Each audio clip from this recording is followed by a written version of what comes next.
All right, folks. Good evening. Good evening, one and all. Yes, we are here for yet another program, the Concerned Citizens Movement program, Patriot Voices on Q.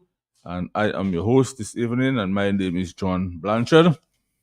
I do not expect the president to be here since he have already notified me that he's unable to be on this evening. And we're talking about Mr. Coffee, Washburn Coffee is unable to make it.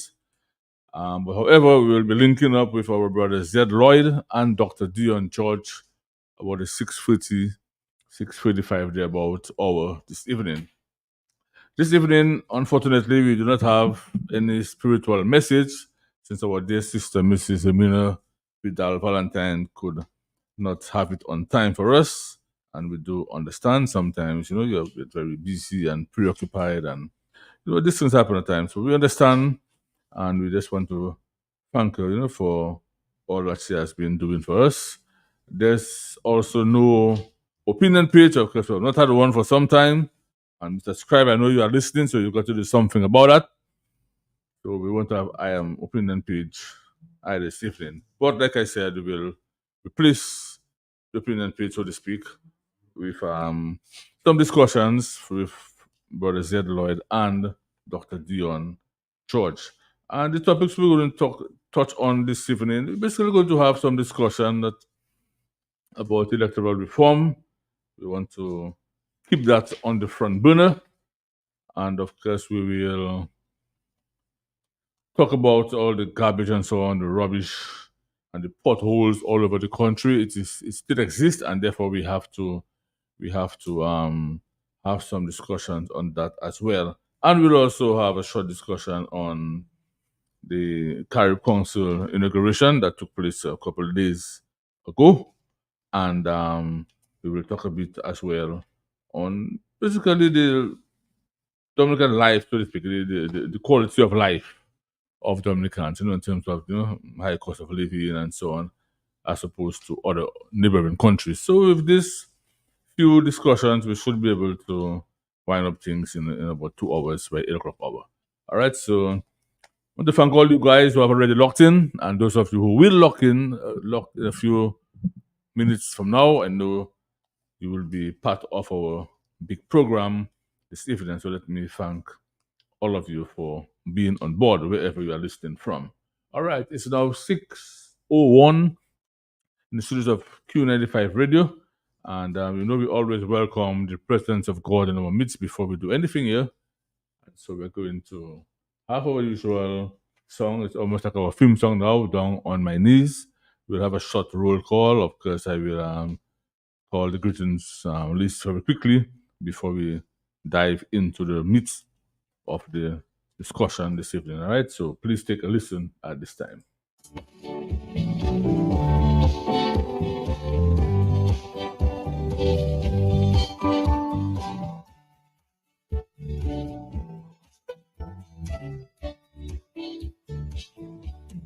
Down on my knees, I found my Jesus. Down on my knees. Let me just call out the greetings list quickly while we listen to the music in the background. First and foremost, I have Kimaya Blanchard, of course, that's my daughter, Princess, and her mom, Ketika, and to me at Salisbury, Delbert Blanchard, and his wife in St. Martin, Auntie Martha, Bibia, and Carrie Pitt, Jennifer Christopher, Angelo Allen, Evan Long and family, Mr. Foy and family in Kodibistri, our dear little granny, Francilia Isaac of Belterol, hope you're doing much better. Ras Joseph, Chan Chan, Mrs. Edison Pelty, Matt's mother, Miss Jennifer Xavier and her husband and entire family, good evening to you. Also want to say good evening to Mr. Christian, that's in the Puri area by the Field Bar. Ras Brigo at Port Michelle, Eddie Francois, the Tegas man, that's Jimbo. Mr. Whittle Louis and the wife, good evening to you guys. Mervyn Blanchard, aka Kawe. I know you two are locked in and listening to Q95. Cyrus Raphael, but only Sindo from Port Michelle. Brother James and Daru, good up. Mr. Lionel Lafayette, good evening to you, sir. Hope everything is okay with you. I've not heard you call in a while. I have Martin John Baptist, aka Door, up there on Lovers Lane in Port Michelle. Alison Pelty and Lover Girl in the Boston and New York area. Roy Tavernier, Sandra Smith, and her daughter Cressida Raymond in the USA. We have a few folks down there in Tarish Pit, like Keller, Dana, Jessica, Noella Michelle, Kalunda, Manu, all these guys from Tarish Pit. Judith Dover, our their sister in Water Village. Just to name a few CCM members. We have Susanna Rule, Maureen, Louis Robinson, Rofty, Earl Bruno, Brother Zai Emmanuel, the Vice President of the group, Dr. Dion George, Mary Bowie, Aranda Thomas, Bob Malley, Joel Joseph, and all the other CCM members. Let me say a pleasant good evening to you guys. Good doctors, of course, and doctors who spent many years studying, before they could achieve the PhD. You have persons like Dr. Thompson Fountain, Dr. Dill Jangleben, Dr. Irvin Pascal, Dr. Hazel Ricketts, Dr. Irvin Andre, Dr. Thomas in the Wesley area, who lives actually out of state, Dr. Hendricks Paul, and of course my friend Jade Hoodman, Edith Abraham in the USA, Val Ferry at Point Michelle, Mindy on High Street, Timeless Queen, let me say good evening to you as well. Vivi, our flower girl, she's also locked in. Sally from Warner, Jermaine, Morris from Citroni, Sandra Sylvester, better known as Nissan, Robinson Charles of Campbell, better known as Smaller Titley, Angel and Abigail, Ivan Nicholas, Dion Philbert, Brian Linton, Tony Sister and family Totola, our dear brother David C. Joseph, a member of CCM as well, Ronald Marie, Merlin Bruno, Evadne Underwood, guys from Salisbury, but they actually live in Georgia, USA. Moonsever guys, Buju and others, Fafa, Malonita, I know she too is locked in and listening to Q95 24/7. Agatha Samuel, better known as Carrot, the Bruno family in Port Michelle, John Frompton, Mapower, Janice or Hermia Bruno, Margaret L. Craig, Tony, all these guys in the Raven area at Lodbo. We have Bishop up there in Lubia, he always locked in and always inquiring as to what day is the program. Mr. Bishop, good evening to you, sir. Shirley Allen, Pape Palais, good evening to you guys as well. Blue and Lucille, of course, the regulars. The family members of Mr. Ralph Magro in Loda. Myrna Louise, that's a big pot lady. I'm not sure what she's cooking at this time. Good evening to you, ma'am. Nerika T, Jessica, my good old friend. Sir Norman Chillingford, the African brother. This is Dublin Francis. Auntie Bessie in Bath Estate. Auntie Bessie is always locked in, so I know for sure she's listening. Hope you're doing okay, Auntie Bessie. Fano, Lisa George, Zed Lloyd, Blessings, Michael Coppell, Mr. and Mrs. Audrey Lewis in Emsall, of course. Let me say good evening to you folks. Hope you all are doing okay. I pray for God's blessings upon the both. Tyrone Theophil, that's our cricketer.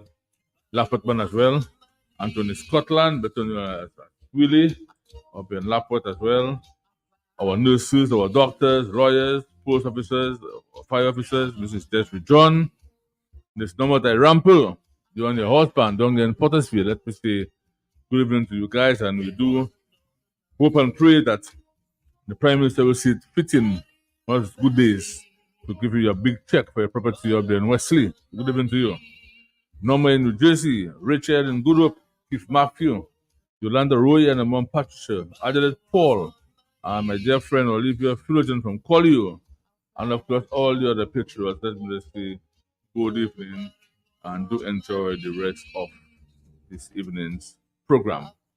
And let me just shout out as well my dear friend Inka up there in Port Michelle. Her dad was buried today, and we wish her and the family well as they go through those friends and also the family members of Hanif Gregor, and that is Mr. and Mrs.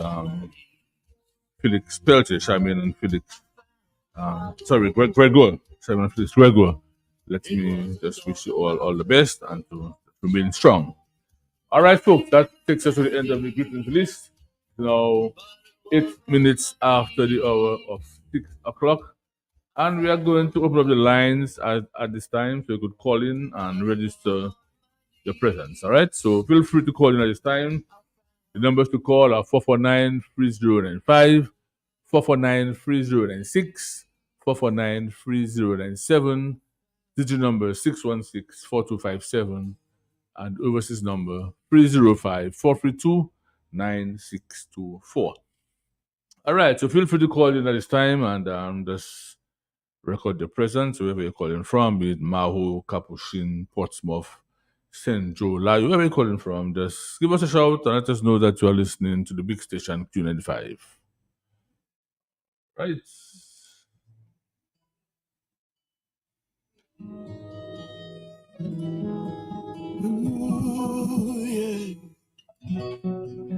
Good evening, caller. You're right on cue.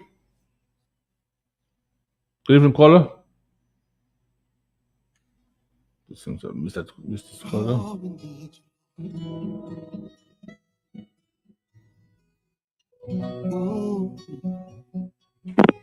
Good evening, caller. You're right on cue. Good night, gentlemen. To you, sir. Well, I'm doing one day for now.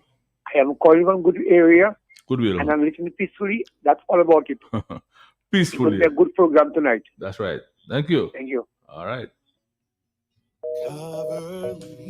Just listening peacefully. Peace of God, cover me. through the storm. Cover me. Sing it with me. Peace of God. Cover me, Lord. Oh, yeah. Peace of God. Oh, cover me. Good evening, caller. You're right on cue. Always right on cue. You heard me loud and clear? Loud and clear. Yes, I All am. right then. You say good night to everybody that's heard my voice. Early Point Michelle Passy and Auntie Bessie, Euphorly, Toothman Kikatan Moswella, Auntie Romalanda, Truthman. Have a blessed night. All right. Thank you very much. All Okay. right. I find peace, so cover me. Cover me, only you, Lord. Only you, I am safe today.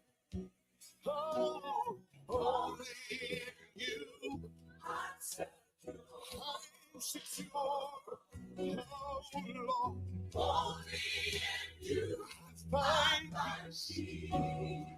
So cover me. Cover me. Cover me when I'm hurting. Cover me when I'm not strong. Cover me when I'm going through the storm. Cover me when it all seems hopeless. Cover me when my faith is gone. Let the peace that passes all I understand. Good evening, caller. You're right on cue. Good evening. I'm registering present. Lucille in the house. Thank you, Lucille. Okay. All right.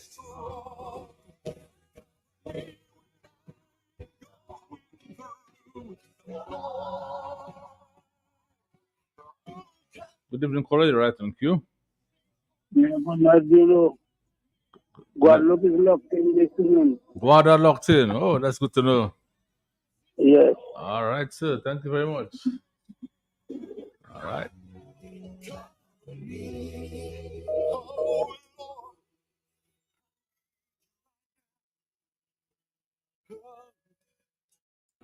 Cover me when I'm not strong.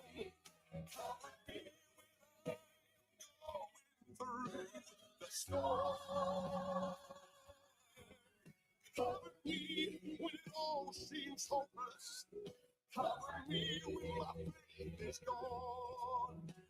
Let the peace that passes all I understand. Cover me when I am hurting. Cover me when I'm not strong. Cover me when I'm going through the storm. Cover me when all seems hopeless.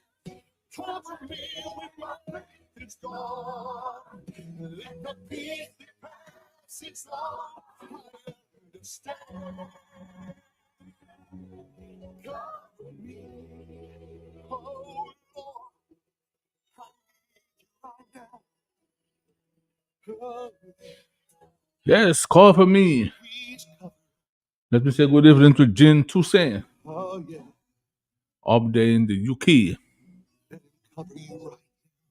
If you're doing fine, Jean, you and the family. Oh Lord, just breathe on your people. Peace of God. Just breathe on your people, Lord. Through the storm. Only in you, only in you. I'm safe in you. Yes, I am. Only in you. Oh, I'm secure. Only in you I find peace. So cover me, cover me. Oh Lord, I need you right now. Cover me cover me when I'm not strong. Cover me when I'm going through the storm. Cover me when all seems hopeless. Cover me when my pain is gone. Let the peace that passes all understand. Cover me, oh Lord. Oh, yes, my God. Oh, cover me, cover my mind, cover my children, cover my marriage. Oh, yes, cover us with a peace that passes all understanding. Oh, let your peace cover my rest. Oh,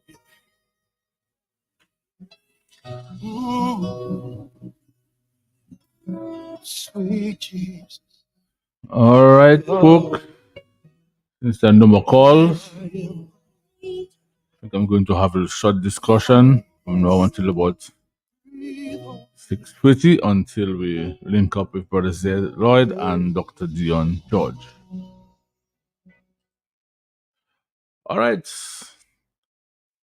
Now, folks, while I'm having the discussion, or just after I'm through, feel free to call in. We could have a discussion on whatever I'm about to talk about at this time.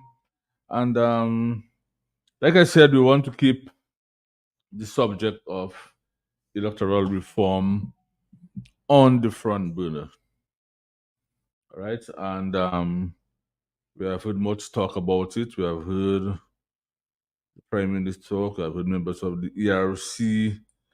We have heard persons call the studio and express the views.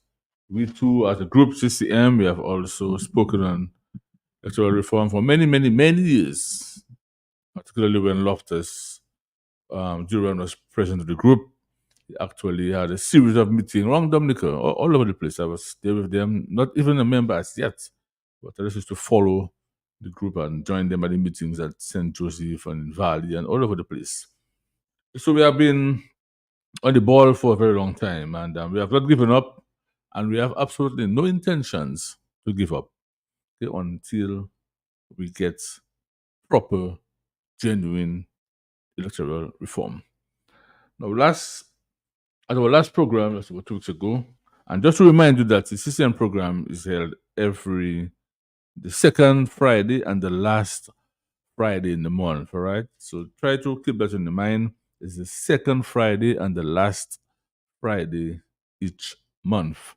So after this evening's program, the next program will be on the 27th of September. Not next week, the week after, right?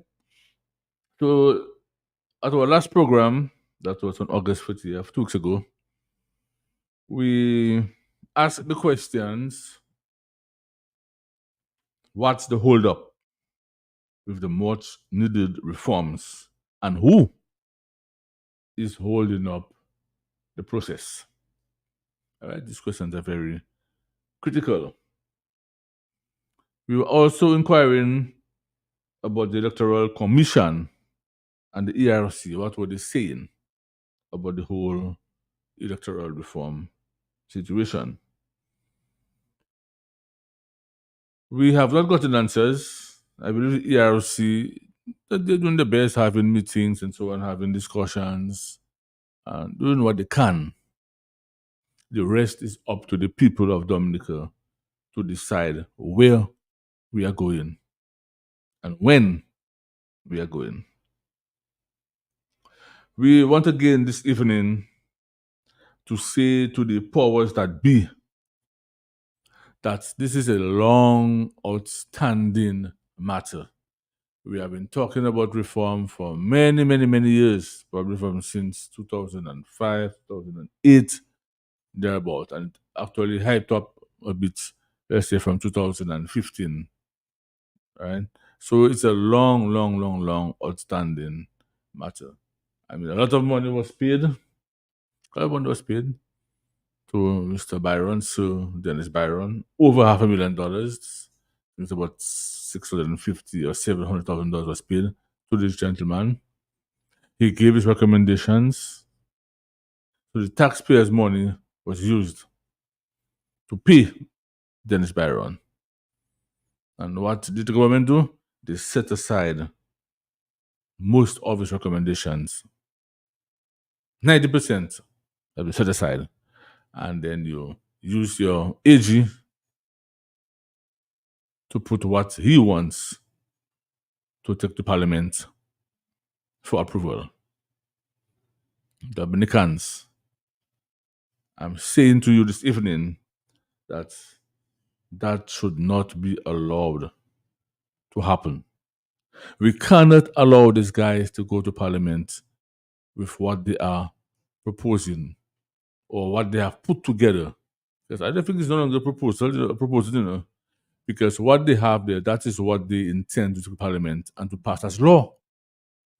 Because the Prime Minister himself said there's no more room for dialogue, no more room for discussion, no more room for consultations. It's good to Parliament, period. These are his words, not verbatim, but that is what the man is saying to us.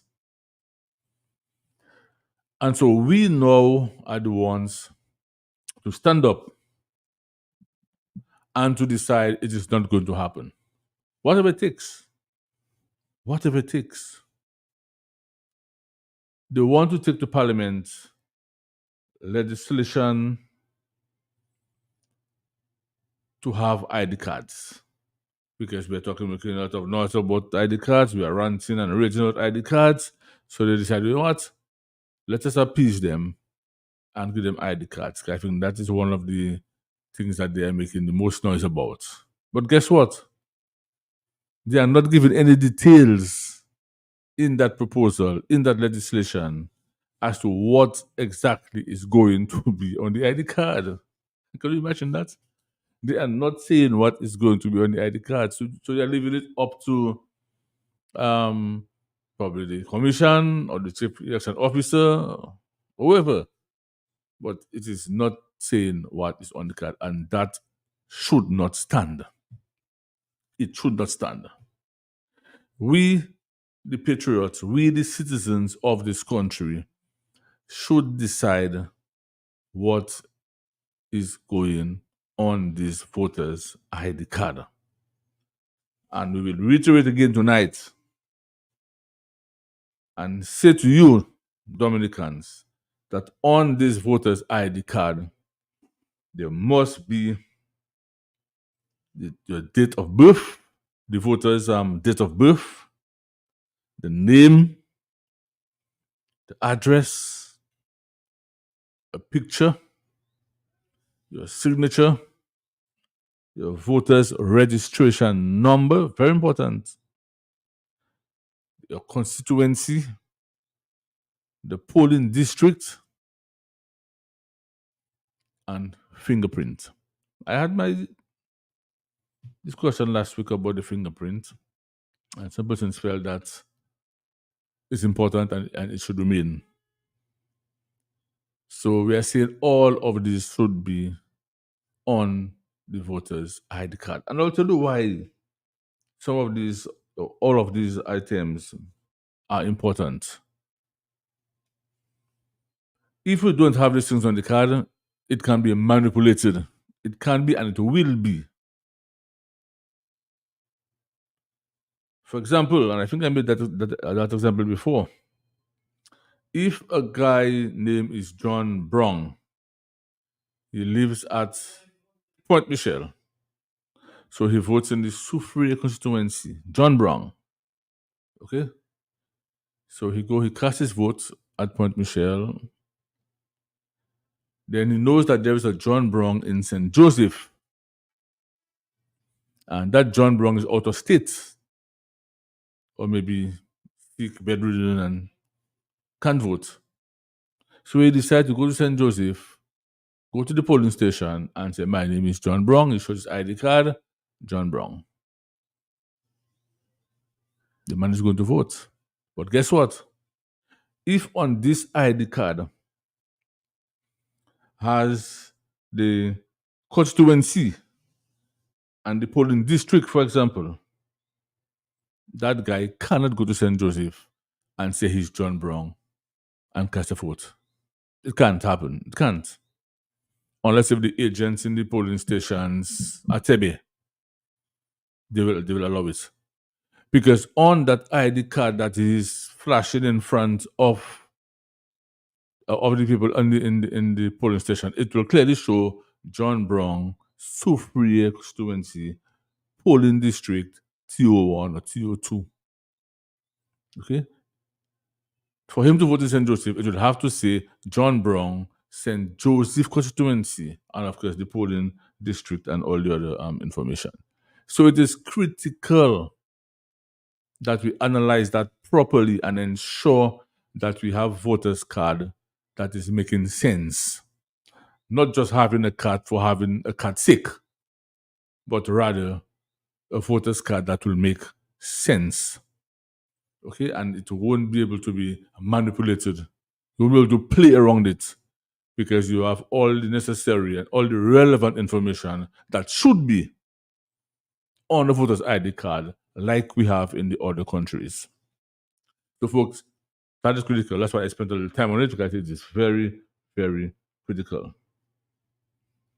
Now, also, there has been no discussions at all from the powers that be about campaign finance reform laws to go to Parliament.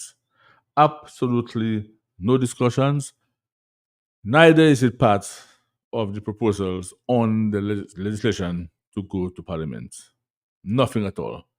So they're keeping that one out. You want to be able to have the $70 million and $90 million and $100 million to campaign, to have all the big billboards and bring all the big foreign artists to perform, and to have all the big rallies, and to have all the rentals, and so on. While the other political parties cannot have $1 million to campaign, but they can have $70 million and $80 million. That should not happen. It should be a fair playing field. And if you're going to have 70 million, you have to tell us where and how you got the money from. You can't take state resources. You can't take money from passport sales. You can't take taxpayers' money to use in the political campaign. No, it should not happen. It should never happen. All right, so finance reform campaign finance reform is very, very important. And that as well, we have to look at like a hawk to ensure that that is part of what is going to Parliament. If at all anything goes to Parliament. We're also asking about the chairman of the Electoral Commission, Mr. Duncan Stowe. In all of that discussion about reform, and Sir Dennis Byron and all the meetings being held and all the discussions on radio station and social media and all of that, where is the chairman of the Electoral Commission, Mr. Duncan Stowe? Where is he, and what does he have to say about electoral reform? What's his take on it? What does he think about it? Or how does he feel about it? What are his recommendations? We are not hearing one word from this gentleman. So I'm saying, should we apply some pressure to get him out of his shell? Well, if that's what has to be done, then we have to do it. We need to apply some pressure on these guys to get them out of the shell and to get them to speak. Because the only two commissioners that comes out from time to time and to let us know what is happening is Wayne George and Hillary. Wayne James, sorry, not George. Wayne James and Hillary Shillingford. Right? And there are 5 commissioners. There's a chairman of the commission. And we get absolutely nothing from them. Folks, it is clear. It is clear like daylight. It is obvious that the government is not interested in real electoral reform. It does not have the will to do it because it will affect the winning legacy, as Anthony Estefan said in 2008. So they are not interested. No, we've already talked and started talking there, about you go to Parliament and so on, and nothing's going to stop him, and they have absolutely no intentions to have proper and genuine electoral reform. In my humble opinion, I believe Dominicans should give the Electoral Commission and the government of Dominica a deadline to take this thing to Parliament. We're talking too much. Nuka Pale top. We have to take action. We have to take action. And the action should begin by giving the government and the commission a deadline to take the legislation to Parliament. And we should again send our recommendations to reflect true and genuine reform, which will be beneficial to the entire country. Not the nonsense they have there, not what they're thinking of going to Parliament with. Let us give them our recommendations. Again, what we want to go to Parliament, which will be a true and genuine reflection of electoral reform. Now, we are hearing rumors about a snap election in December. It's rumors. The opposition parties said in 2019, no election without electoral reform. And we saw what happened, right? Election still took place. Yeah, still took place. But we said no elections without reform. If we are going to make that same statement again in 2024, we must mean what we say. We must stand by what we say. And we must do whatever it takes to ensure that another election without true and genuine electoral reform is not held. Okay? So we have to ensure, if we're going to make that statement again, we have to ensure that we do whatever it takes to ensure that another election will not be held without true and genuine electoral reform. Because we cannot just be saying things, no election, no reform, no election, and just allow these guys to do what they want. We have to stop the elections. We have to. And we have to strategize how we're going to do it. We have to meet and discuss and strategize how we are going to do it. But it can be done with the cooperation of Dominicans, the citizens of this country. Collectively, it can be done. So I'm saying if we are not going to stop the elections, we better keep our mouths shut and say nothing, rather than saying no reform, no election. If we're going to say it again in 2024, let us mean what we say and let us put our words to action this time around. All right, folks, I will take a break for now and give it a little musical interlude, a little musical break while with Dion George and Seth Lloyd. As soon as I see they appear on the screen, I will, of course, hook them up and then we can continue the discussion. All right, folks? So let's take a little break. And during that time, you feel free to call in. Right? Feel free to call in and to make your comments and so on. All right? All right.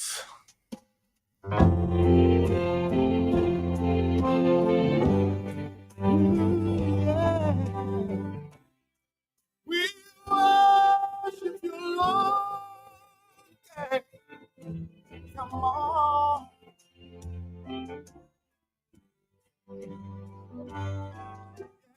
I never made a fortune. Probably not too late. It's probably not too late. Oh, but I don't worry about that much. 'Cause I'm happy. Yeah. As I go along life's journey, I'm reaping better than I've sown. I'm drinking from my saucer, 'cause my cup has overflowed. Ain't got a lot of riches. Sometimes the going is rough, but I've got a friend. And this one is from Myrna Louis.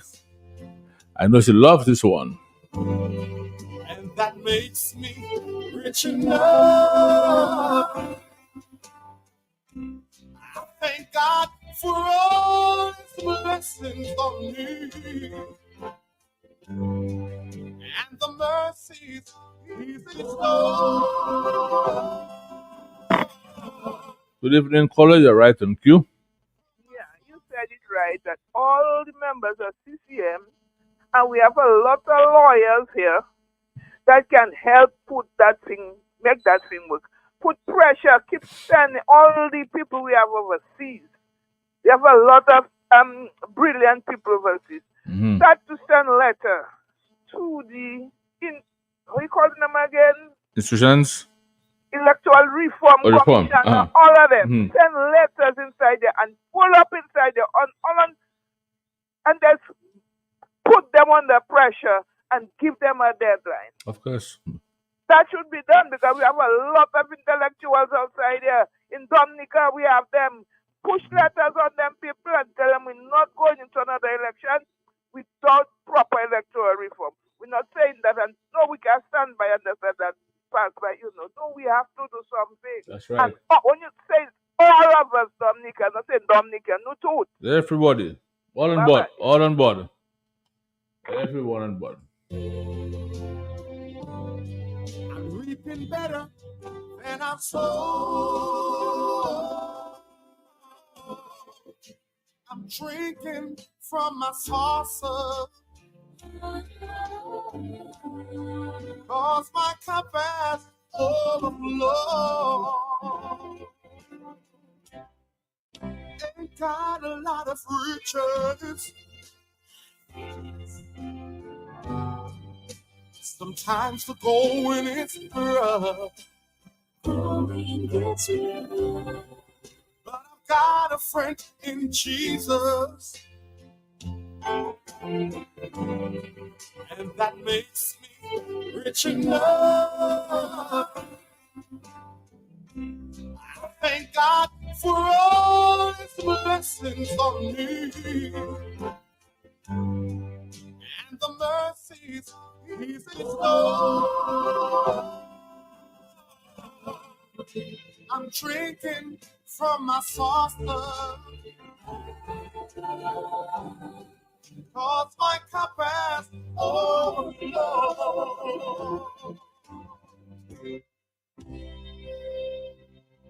Right now, you may be going through some rough times in your life, but I'm here to encourage you today not to give up. I pronounce a blessing upon your life, upon your family. You must prosper and be in good health in the name of Jesus. I believe it on my heart.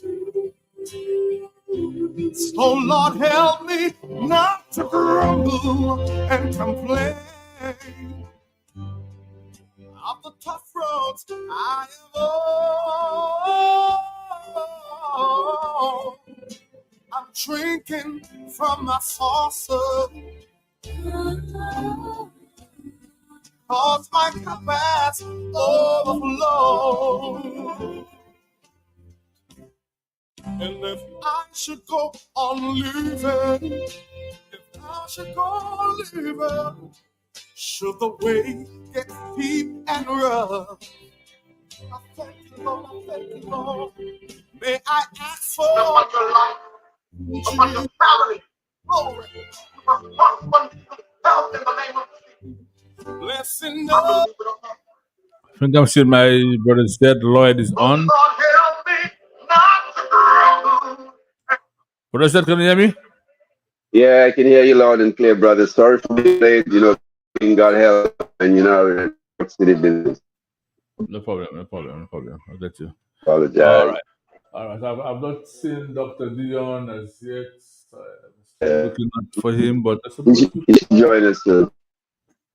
I saw your remarks on the electoral reform a little while back. Yes. I made a few comments, and I'm hoping that you guys can expound a little further about it. And I was making a very strong statement, brother said. I'm not sure if you would be in agreement with it, but I was saying that in the 2019 and 2022 elections, we made statements to the effect that there will be no elections without electoral reform. And we went into the 2019 elections, and in 2022, the opposition just withdrew. I'm saying that if we cannot stand by our word, we should not repeat those words again. If we're going to repeat those words, then we have to do what it takes to ensure that there is not a next election in Dominica. What are your thoughts? Well, I totally agree with your thought process. Here's the thing, John. I think what happened is we've had a struggle that has been largely reactionary. Things kind of launch from the radio into people's minds, and it becomes the conversation. It doesn't start from a philosophical understanding that's complete and then put out there to the followers. And I think that is the issue. When you talk about an election and no election, your process of that election has to go both before and after that election, if that election happens. And that is what it was. There was no process, no continuance of the understanding of what no election meant. No election means that I do not accept the results of the election if the election happened. And my process of resistance continues beyond that election. And that was the lapse. The opposition called for that kind of action, but they had no plan for after the election. And that is when you were supposed to step up on the government. That's when the protest was supposed to be in parliament. We had hundreds of people, dignitaries coming to Dominica, and we had zero process of protest. When you were supposed to make it clear to me that we were mad with over the one in Antigua, this one, that one, Grenada, whatever. So we don't have process. We don't have a planning of process in the struggle, and that's largely evident. I heard Bosso and them today on the radio, and I applaud Bosso and them for being the few who keep the light burning. But I heard Bosso and them in the same old stance, largely, at least for what I heard. If they said otherwise, I apologize. But of waiting on the Prime Minister, of Roosevelt Skerrit. What are we talking about Roosevelt Skerrit anymore in the election reform conversation? For what? Roosevelt Skerrit is going to play the same role. He's going to bullshit and waste time, call his election and keep moving on. The conversation has to be about mobilization of the people to put a back step on Roosevelt Skerrit, not waiting on Roosevelt Skerrit. It's time for us to set the agenda on electoral reform. So what I want to hear these guys coming on the radio and talking about is let us do some fundraising, let us get mobilized, let us get ready for action, not any more conversation about waiting on electoral reform and commission and Roosevelt Skerrit. Roosevelt Skerrit is supposed to be out of the conversation of the resistance regards electoral reform right now. Out of the conversation, a non-factor. a non-factor. We have to have Roosevelt Skerrit backstepping right now, prepare for that parliamentary gathering, make sure we have the place well thing. Matt should spend less time replaying Roosevelt Skerrit, and let us start doing some funding with the people. He has a nice relationship with the people, they trust him. I've been asking for that for 2 years. He hasn't been listening to me. Keep a little fundraising thing happening, so when the movement is necessary to utilize it, the money is there. You understand? Because we cannot talk about this movement in terms of Roosevelt Skerrit anymore if we really want electoral reform. The conversation has to be about our mobilization of the people for action, irregardless of Roosevelt Skerrit. Irregardless of Roosevelt Skerrit. I agree, sir. That is where we're supposed to be at. Yeah, that's why I said earlier on that collectively we should send in our recommendations, what we want, to reflect true and genuine electoral reform. So send it in, a list of recommendations, send that in and say, boss, that is what we want to go to Parliament. In other words, we have to take the lead. We have to be proactive. We cannot be reactive. So every time the Prime Minister comes and he says something, then we react to it. It should not be that way. Because Skerrit should not be the one to decide how we get reform, because he's also a player in the game. Exactly. Yeah, I mean, the man is a player in the game. How can we decide what goes in? It's like having a football game, and the players are also the referee. Yeah. That doesn't make sense to me. You know, there's a referee in the game that decides when you commit a penalty, or when you're offside, or when the ball is kicked out, and so on. The referee decides that. But right now, what is happening is that Roosevelt Skerrit is also a player and is also the referee in that reform business. He's everything. He's everything. And I understand we are actually allowing the man to be everything, you know, because every time not we, but some people, every time they speak, it's like Skerrit. He's not the one to decide what reform we get. We are the one to tell the man what we want in there. And he has to go along with it. People fail to realize that the government are the employees. We are the employer. We employ them and we can fire them. But we're going back. We have the power. The ERC needs to take a new dialogue, a new dimension, a new directive. I think the Roosevelt Skerrit has to be out of the conversation of the people on electoral reform. We don't need to concern ourselves with Roosevelt Skerrit anymore. The reason why Roosevelt Skerrit continues to be the determinant is because we have not mobilized the people. So our job is about people's mobilization right now. We're not coming and talk about Roosevelt and what Roosevelt doing. We don't forget what Roosevelt is doing. The only reason why Roosevelt can continue to do is because he is realizing this movement does not have the mass of the people at its beck and call. Mm-hmm.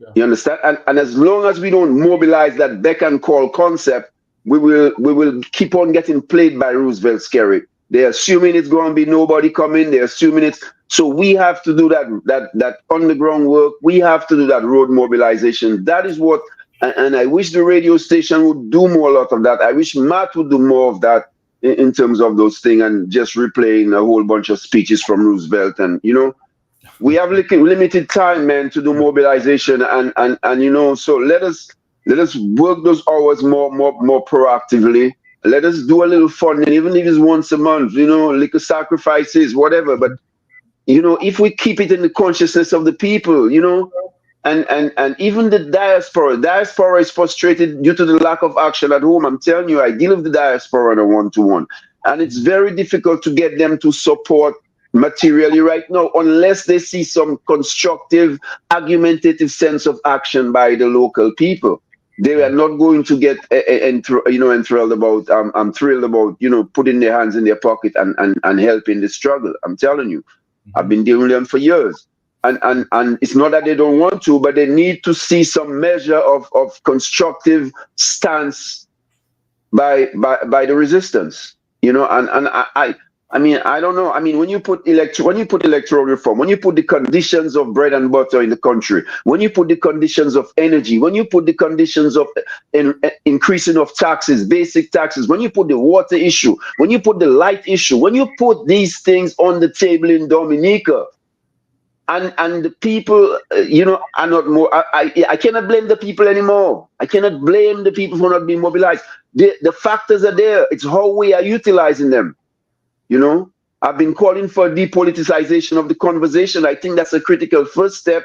And some people think, well, that is nuts for thinking that. But when you have to look at the problem and see what the liabilities and the assets are. And you have to make a decision based on those things, not what you want, but based on those things. And the over-politicization is not an asset to the struggle. It has never been. The only asset it is an asset value to is Roosevelt Skerrit and DLP. And so what I've been calling for a long time is to depoliticize the conversation, depoliticize the wrong tables, depoliticize the same gathering on the radio stations, include a broader sense of people that are not normally, more commonness, bring more commonness to the table so that people can connect more emotionally and more see themselves more directively instead of this same. You understand? Right now we need more ground root level that is more emotional, more, that is the kind of energy we need now in these next couple, weeks and months moving to this thing, because we have to face Roosevelt Skerrit head on.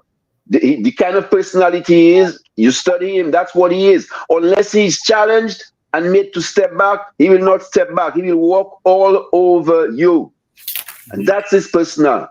That's his sun, that's his moon, that's his sign. You understand? He's a Donald Trump.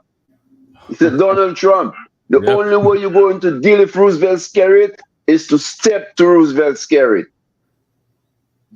Yeah. Now, earlier on, I made a comment. Hold on. Dr. Dion, are you on? Yes. Okay, great. Yeah, greetings, brother. Greetings. Because I was seeing you on the screen. So yeah. So Doc, I'm not sure if you listened to our phone earlier on, but we were just trying to put that thing together as it relates to electoral reform. And a few of the things that we said is that we need to get serious. And we need to, when we say something, we should mean it, and we should do whatever it takes to ensure that it happens. So if we say no election without electoral reform, then we got to live by our words. All right? And we're also saying that, well, not us, but I am saying that a deadline, the people of Dominica, the opposition parties, we, the people, should give the government of Dominica and the Electoral Commission a deadline. Well, Mr. John Blanchard. Yes, sir. Let me say good evening to you. Let me Good say evening, brother. to your panelists, to Mr. Zeb Lloyd. Good evening, brother. Good evening. You're welcome. Yeah, and let me also, I don't know, is Washby there? No, Washby could not make it. All right, that's fine. All right, that's fine. There are certain things I would like to say. The first thing I would like to say is that we have a voice. What we are doing here is not because that my mom is not ill. My mom is very ill. Okay. But I will also say, I think my mom would like me to do what I'm doing right now. Yes. So I want to make that very clear. Very clear. All right. That's number one. The other thing I would say is, well, there are several things I would like to say. We had a presidential debate in the United States, and Mr. John Blanchard, and there's, your voice went low. I don't know if I'm on the computer now. I'm not on the phone. I'm on the computer, so I don't know why it's low, but it should be louder.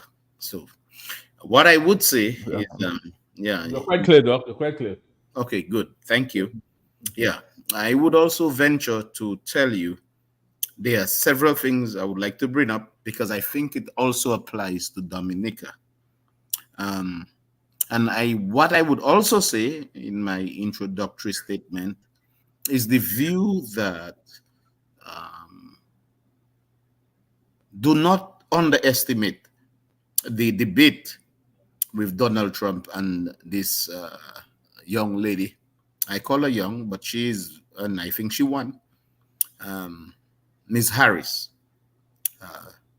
And I think she was very composed, very composed. And I think she is yeah, that's my view. But anyway, I'm trying to get to Dominica, but there's a reason why I'm doing what I'm doing right now. And I like to do that because I like to put things in perspective. We don't have much time, and I want to really put things in perspective. Okay. I think Kamala Harris won the debate. And if Zeb Lloyd want to speak about it later, he can. I think she really did. That's my view. The other thing I would say is what is wrong with Thompson Fontaine and Roosevelt Skerrit having a debate? I mean, what is wrong with that? Let's talk about the garbage issue in Dominica. Let's talk about the crimes. Let's talk about employment. Let's talk about the death rate. And let's talk about employment rate and the statistics that really relate to what is called human index relation.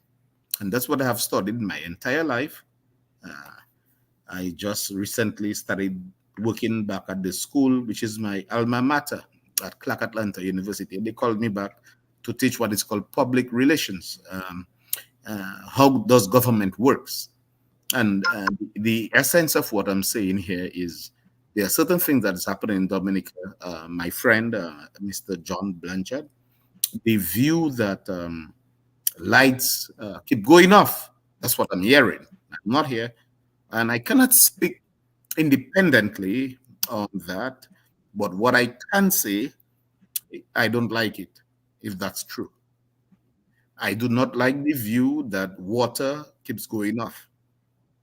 I do not like the view that garbage is not being picked up. These are very basic things that I have been trained to administer. How do I go forward with this? This is very hard on me tonight. This is a very important discussion we're having, and I know we just have myself and Mr. Zeb Lloyd, but I will say that I think it's good. It's very good because what we are doing here is we have a voice, and we are voicing what we think is good governance. Okay?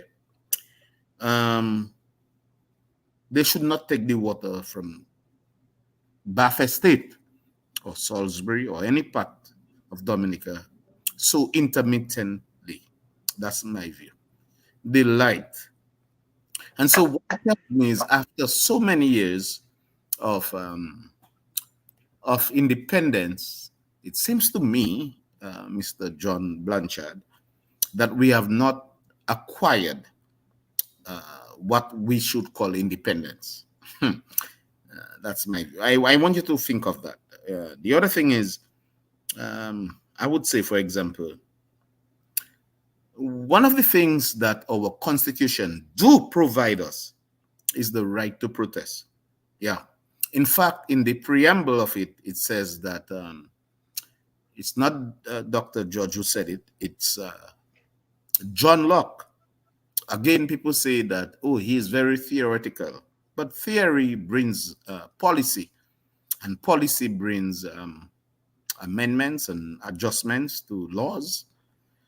And John Locke said that people have rights outside of the government. And so Thomas Jefferson, who is the one who coined the Constitution of the United States, the Declaration of Independence, he says, we hold these rights to be true, that all persons are born with equal rights.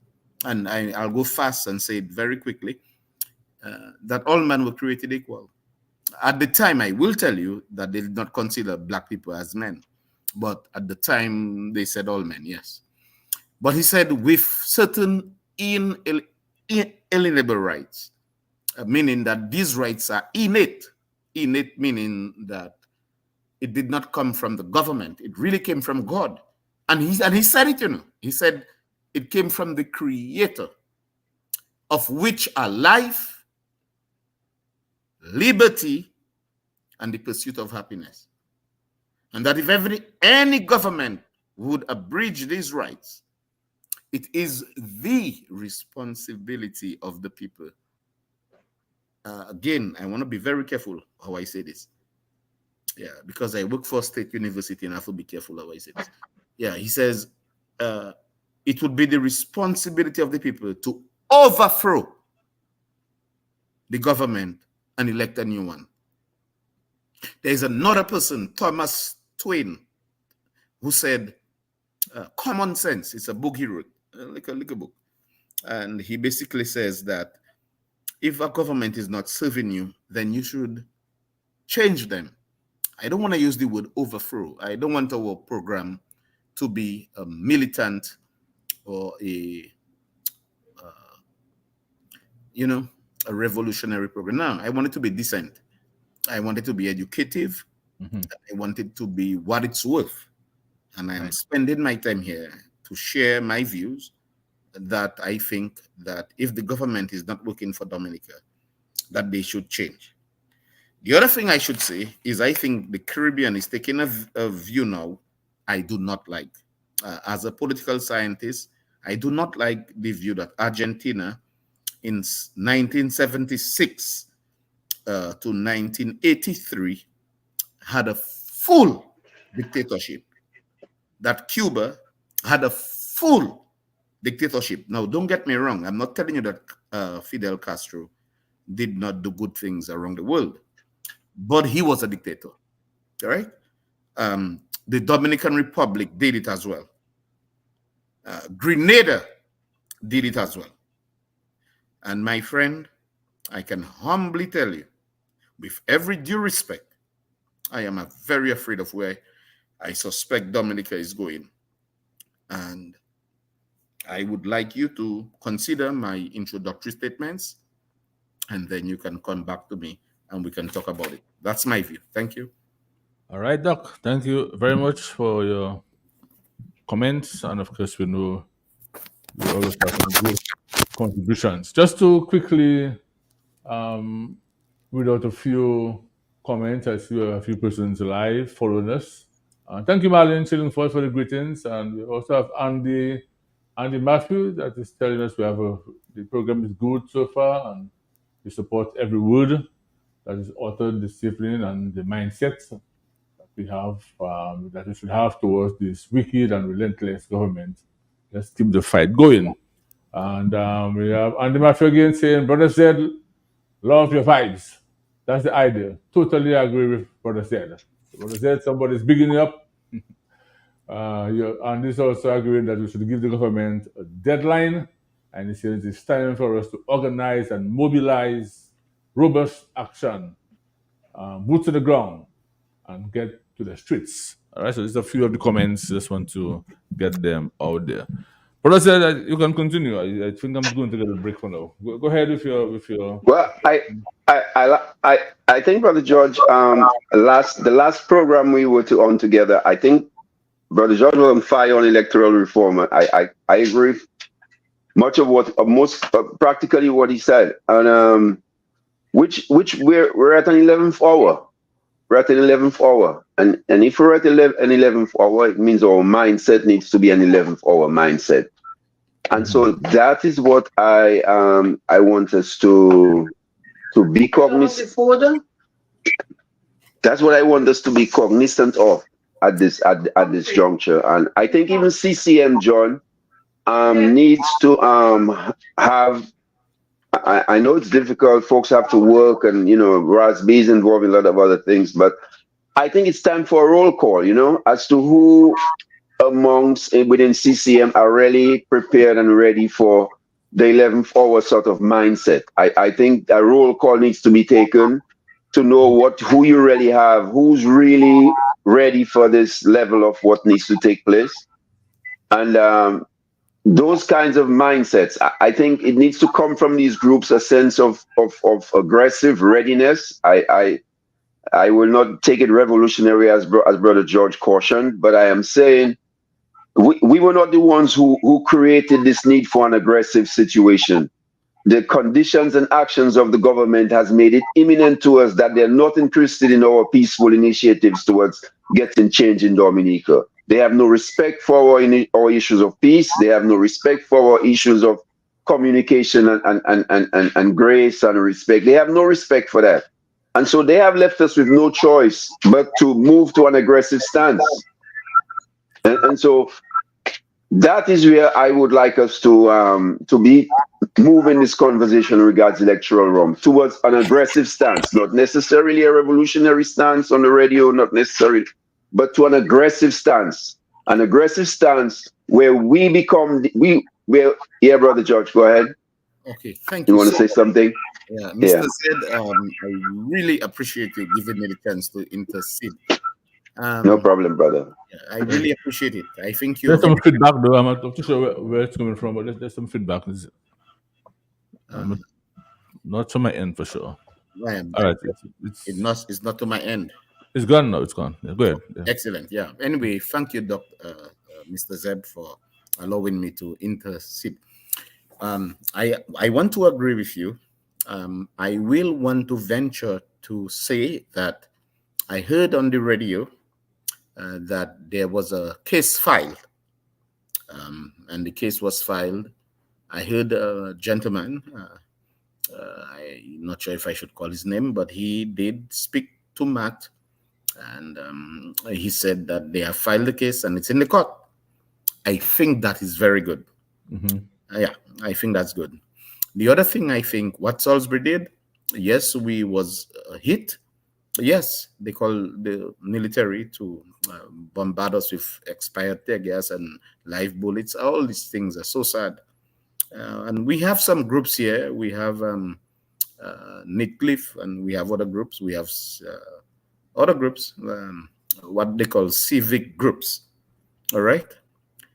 If that's not enough, I have seen in the US, for example, today, Bolin, it's a airline company, they have protested, and they said that it has been 30 years, they have never gotten a raise, and they said that's enough. All right, I'm not saying that we have to do that, but I think Mr. Zeb Lloyd is making a very serious point here. And so what I'm saying, and I have to be careful, and I want to speak in the context of the view that the Constitution do allow us to do that, Mr. John Blanchard. Yes, it really does allow us to do that we can petition the government. So we are not out of place to ask for what we need. And so if we are speaking about electoral reform, and if we are speaking of fixing the garbage and the water and the light and the potholes and a litany of things that are going on in Dominica, I think we are all within our rights, all right? And so I would say that I think there is something that is going on in the Caribbean that I'm not comfortable about, and that we, the Caribbean people, and I say we, because even if I'm overseas, I would respect electoral reform. If I'm ineligible to vote, perhaps maybe I should not. But if I am, I think that I should. So if I go Dominica, let's say last year, and I have been there in the last 3 years before that, of course I can vote, because that's what's on the books. The problem I have with Dominica now, and I really want the listening public to hear, and again, we have a voice here. And the voice is not a biased voice. It's really a voice that is trying to find solutions to our condition and our problems. The view here is that Dominicans overseas who have been overseas for more than 5 years should not vote. That's just what it is, Mr. John Blanchard. The other view is we should, these are so much basic things. I don't want to talk about myself, which I will not. I tell you, I am taking care of my mom, and that's my first priority in my life right now. But I will also go ahead and say that I have been the manager of elections here in the state of Georgia. And my name was Dr. Dion George as the manager of elections. And I'll tell you this, there are so many rules. I'm not telling you it's not fair, you know. In fact, I can tell you a lot of things that are not fair. Let me tell you what is not fair. You think the Electoral Commission in Dominica is not fair, you lie. Okay, so there are 2 persons on the opposition side, and there are 3 persons on the incumbent side, and one might say that's not fair. Well, let me tell you about how the US Constitution stands. Do you know that Donald Trump had an opportunity to appoint 3 Supreme Court judges? And so how it stands right now is that there are 6 Republicans and 3 Democrats. You tell me how that works. I mean, you just tell me how it works. It's not fair. So one might say, well, they are fair people. Man, you live human beings. And that's the view. And so I'm not saying that the US is the best pinnacle of what is called a democracy. But what I would venture to argue is that we are in the same situation. And every time I think about government, I think about people, that the people are the ones who give the elected representatives to represent them and to make decisions on their behalf. And when they do not do it, then you remove them. And Mr. John Blanchard, that's my last view. Yeah. Thank you. All right. Thank you very much. All right. Let us take a quick comment from Bernard Allen. And he said we need to attempt to have as many of us Dominicans who are going home for the November celebrations to show that we are certainly representative of citizens who are independent, and we should stand in the streets with those who wish to stand at home. We need to stand together in numbers while home. The independence celebration should be used as an opportunity to make that statement that we are not happy with what is happening at home. Very good comment, Bernard Allen. Thank you for that. President, we have to move on. Yeah, I think we have exhausted the discussion on reform and so on. And what we're also noticing in the country right now is that the government has failed to do basic things. For example, we hear of complaints at the hospital where there's no medication, no this, no that. You have to postpone surgeries and all that sort of thing. So the country is really falling apart. Then we also know of that garbage situation all over the country, where garbage collection seems to be a major issue right now. In all the villages, you can see the garbage on the roadside and so on, falling over and rats and what have you. And then we have potholes all over the country as well. So it seems to me that the government really, the whole administration seems to be falling apart. And we are lacking so many things right now in terms of keeping check and ensuring that things are done properly in terms of garbage collections, road maintenance, the hospitals and so on. Even salaries are not being paid on time. NEP workers go a month and 2 months before getting the pay and all of that. We're also hearing of businessmen in Roseau that no longer accepts LPOs from the government because they're owing so much to them. So there are so many matters to be dealt with. How do you approach that? What do you think is the real reason behind that? Why we are falling apart? Well, Brother John, remember, we have a prime minister who made the decision that he's making enough money off passports and he can do whatever he wants in Dominica because he always has cash. So for the last 15 or so, 12, 10 years or so, we've been running on that paradigm. And what happened is he got a shock, situation where that cash is not flowing as he's accustomed to having it flow.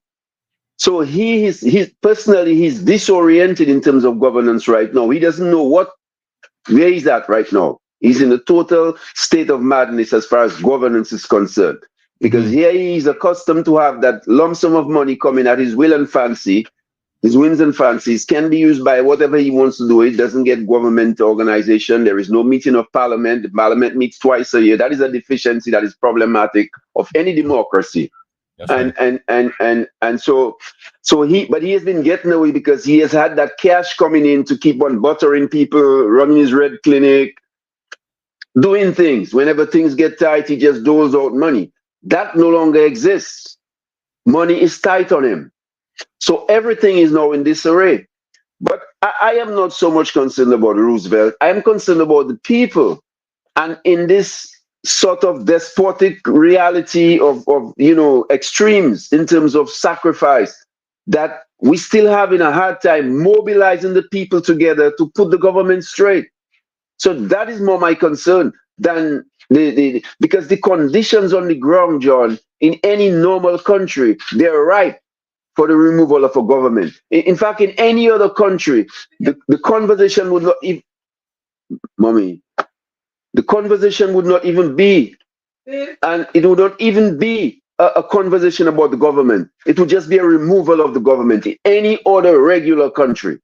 So that is what concerns me. The mindset of the people and the inability of the movement to mobilize the people at this moment and in this destitute kind of condition to remove this government and to be even still having a conversation of election as far as the DLP is concerned. As far as I'm concerned, the conditions in Dominica have nullified the need for an election to remove this government. It has nullified the need for an election to remove this government. That is how I feel it. That's how I see it. And I think in any other normal democracy, these conditions that are currently in terms of life and living standards and struggle in Dominica, in any other normal country, this government would not even have an electoral chance to survive. I agree with that. And it's a high level of disrespect as well from the government to the citizenry of this country. They disrespect us as they want. I mean, this guy does absolutely anything. John Blanchard, Yes, sorry yes. for interrupting you. I'm very sorry. But I will say to you that it's not just the guy who wrote the Constitution of the United States, who is Thomas Jefferson. Yeah, he's the one who wrote the letter I read. Yeah, that we hold this truth to be true, that all persons are equal and we are equal within the labor rights. And I can go on and tell it to you. That's fine. But I can go on and tell you there are other persons who have said more. There are people like Mark Twain who have wrote Common Sense. Yeah, his view is that if a government is not doing what is good for you, that you should overthrow them. Just overthrow them. Okay. Now, I told you, I have to be careful how I speak. I work for the University of the State, and I cannot really go against. And I would like you to have the callers call you. Yeah, I want us to have an interview. The lines are not lighting up, really. So, yeah, we can go ahead. As soon as I see a caller on, then I'll take it. Okay, good. You're very good, John. Yeah. What I would say is, he said that if a government were to ever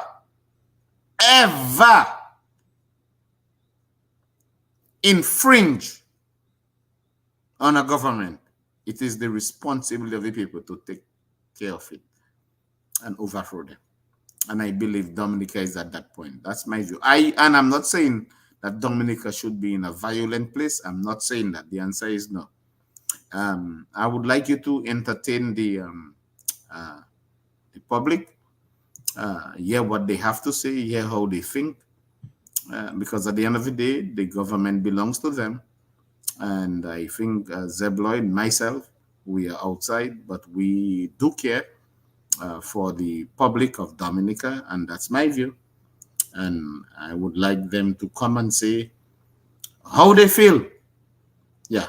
So here we go. So you do what you want to do. Well, Doc, let me tell you something. You and Zed Lloyd are outside, but your hearts are inside, and that is what matters. And many of the persons, their hearts are actually in the country. People like Bill Danglebane and others, their hearts are in the country, and that is very important. So what I'm going to do, I'm not seeing any calls coming in, but let me just play a little music for a few minutes, and let's just see if we get more. But if you want that music, I can give you a music. You want that music? Let me rock one first. Yeah. Okay. Well, rock Farmer's Daughter. Farmer's Daughter. Yeah. By Merle Haggard. All right. All right. Let me see what's going on here. Merle, M-E-R-L-E. I'm trying to get this going. Of the democracy. Right. Ladies and gentlemen, would you please put your hands together? Let's welcome Winston Peters. No, not that one. We want Farmer's Daughter. Yeah, you're glad shortly. Okay. What is democracy? And to whom is it directed?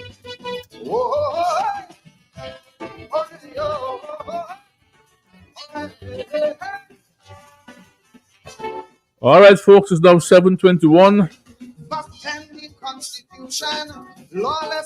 Feel free to call in at this time. It's a few minutes so you could express yourself. Numbers to call are 449-3095, 449-3096, 449-3097, 616-4257, and overseas number 305-432-9624. What I would say to you, Mr. John Blanchard and Mr. Zed Lloyd, you guys have touched on some good topics. You guys talk about the presidential election. You talk about the protests. You talk about the constitution, the rights that people have, the rights to protest. Yes, and you have also talked about. Well, I brought that in. The fact that the Caribbean has had a little bit of dictatorship. Yes, and we did have it. Yeah. Grenada, Argentina, Cuba, Dominican Republic, and Grenada. We have some bad things that happen.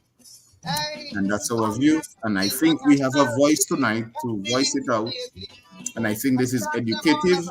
It's very educative to the listening public. And we are doing, I think, what is a good job. And that's my view. Thanks. Nobody will plead their case. How long would we stand and see? Democracy going crazy. Oh, unjust justice is made to be. Oh, we live in a mockery of democracy. You know, guys, I actually chose that song. We're making a mockery of democracy. And when you look at Dominicans, that is what is actually happening. This is just the name democracy, but everything else that is going on is really autocracy. You know, it's a one-man show. I mean, not even the ministers of government has a say in the governance of this country. They are like rubber stampers. I refer to them as rubber stampers because the big man takes the decision and all they do is rubber stamp it. And it is so sad. And while I'm along those lines, I want to just have a discussion about the Carib Council inauguration that took place a couple of days ago. And I viewed that thing online, and man, it was so disturbing. It was so unprofessional and childish by these ministers of government. Mrs. Annette Sanford, Carnival Chief, gave such a good speech. She spoke of all her plans and so on, what they have been doing, what they intend to do, the different connections that they have, and so on, and how they intend to develop the territory. And not for once I saw any one member of parliament or minister or official give a little applaud. Not one of them. The entire room was filled with applause by the people of the Canada territory. People were clapping and so on and supporting Annette in what she had to say. But not one single. It's as if it was planned. They came in and they probably decided, irrespective of what you say, we're not going to clap, we're not going to applaud.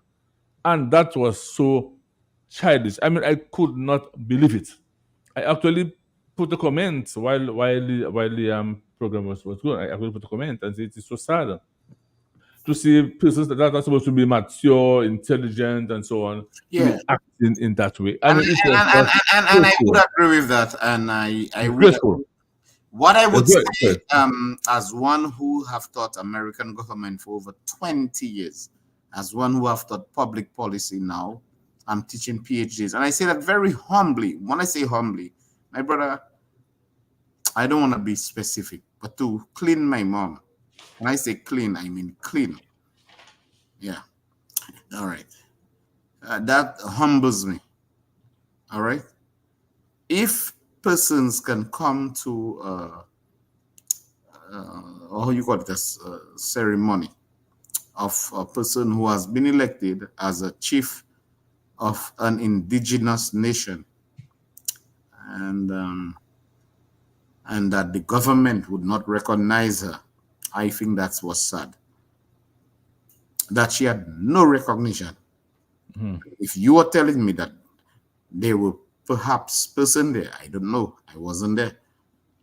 I have to be very careful how I speak. But if persons were there and they did not recognize, I just think that's so sad. But let me just say, while we speak, as we have a voice, and I want to thank UFM for that voice, that we can say something positive about Miss Annette Sanford, is the fact that I think she will do well. Yeah, she has 5 years to do something well. And I know that the UN has money for indigenous people and things like that. And I know she's a smart girl that can get there. All right. I'm not sure if she will. I'm not saying that she, but I wish her the best. And that's my view. I hope Mr. Zed Lloyd can really contribute on that as well. That before I go, let me take a call on the overseas line. Yeah. Good evening, caller. You're right on cue. Good evening, gentlemen. How y'all doing? We're doing good, and you? Thank you. I'm doing good, man. I'm good. All right. I have been listening to you guys for the last, I think, 20 minutes or so. Tune in late to your conversation. But I want to make one comment. Well, it's more than a comment, you know, and I want to big up the other two brothers on there with you, Zed and Dr. George. Right. But I just want to make a comment on what I've heard so far. As far as the constitution of a nation, when a man speaks of the rights of the people, don't confuse them and tell them you don't want violence and whatnot. That is your opinion. If the Constitution gives them a right to overthrow a government, and they decide to overthrow a government within the constitutional rights, let them do it. Because we have a people that don't understand what their rights are. First to begin, let's be first to begin. I don't think nobody wants violence. But I want to highlight what Brother Zed just said. The government has pushed the people to the point that any other nation, by now, the people would have gotten up, do something. Massive protest or whatever choice they take to remove the government through the court, through the streets, it doesn't matter. Just give the people the knowledge and let them take the knowledge and use it the best fit to get their way out of this morass. Because we're dealing with a dictator. This is not an autocracy. This is a full-fledged dictatorship. And I want to highlight another point they made again. Lack of good is not only at the foot of Scary. There are many other people who went along with that for their own little dimes, gain, because for what he has given them, it's not worth where the country is today. The country has regressed for the last 25 years under this guy, more than 30 years. Because I knew Dominico when I was 13 years, 16 years. I left out of Dominica at 13, left out at 16. I've been out since then. I come back gradually, but I mean not once in a while temporarily. But the country, as I knew it, and the people who made this country what it was before this guy touched it, it's not the same place. The people mindset are different. They are passive. They are asleep. And I hear a lot of people say what they want about people who in foreign calling Dominica and don't understand. But we all have a right to speak freely. We all, I don't care whether you raised or you still in the country or you in foreign. Your bloodline is right there. So you have a right to speak and say what you have. And no man should be living in fear of another man. The inalienable rights Dr. George is talking about, they were not given fully to a black man in America. He was considered 3/5 of a man. And the 3/5 of a man, like I called earlier this week on the constitutional, not the what you call it, the electoral college, because Dr. George just brought up part of the American system of politics into it. And I want to repeat it because when I called and I said that thing was set up for, not for everybody, but a chosen few. And there's a lawyer who called and said, well, this is nonsense. And he said it was a compromise. But if he's listening, I want to let him know the 3/5 of a man is what forced the compromise. The 3/5 clause in the U.S. Constitution. Because if the black man had full authority to vote, the electoral college would give all the winnings to the South. And it's done on a point basis. So what we're dealing with, my brothers, I have to drop that one in there. But what we are dealing with, it's not Roosevelt scary. It's the people. Yeah. But my brother, I think as much as you were making a lot of sense, I will take the liberty on my friend John Blanchard here to interrupt you and tell you that you're mixing issues. I say that respectfully. Let me just give you what I'm saying. No, I brought it up because I wanted him to hear what I'm saying. Yeah, but let me tell you. So there are two things. There is something called the how they call it, the New Jersey plan and the other plan. Yeah, and that's two plans they had, and that's how they create the U.S. system. Essentially, my friend, the federal government cannot dictate U.S. politics. That is why. Well, I never said that. Let me finish. That is why Hillary Clinton received the most votes. She received what is called the popular vote, but she couldn't win the election. It's because the electoral college is the ultimate. Now you're talking rule system. It's a point system. Yeah, and it's not correct. And that is why they have to do. And I want John Blanchard and I know Zeb Lloyd know about it. That's why they have to do what is called how they call it? Oh my God. The compromise? No. Oh shit.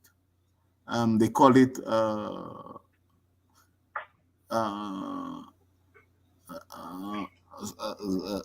my God. Is like what are you trying to? Yeah, but they call it a name. Break it down. What are you trying to say? When they make how many people living in your house? A census. A census, my brother.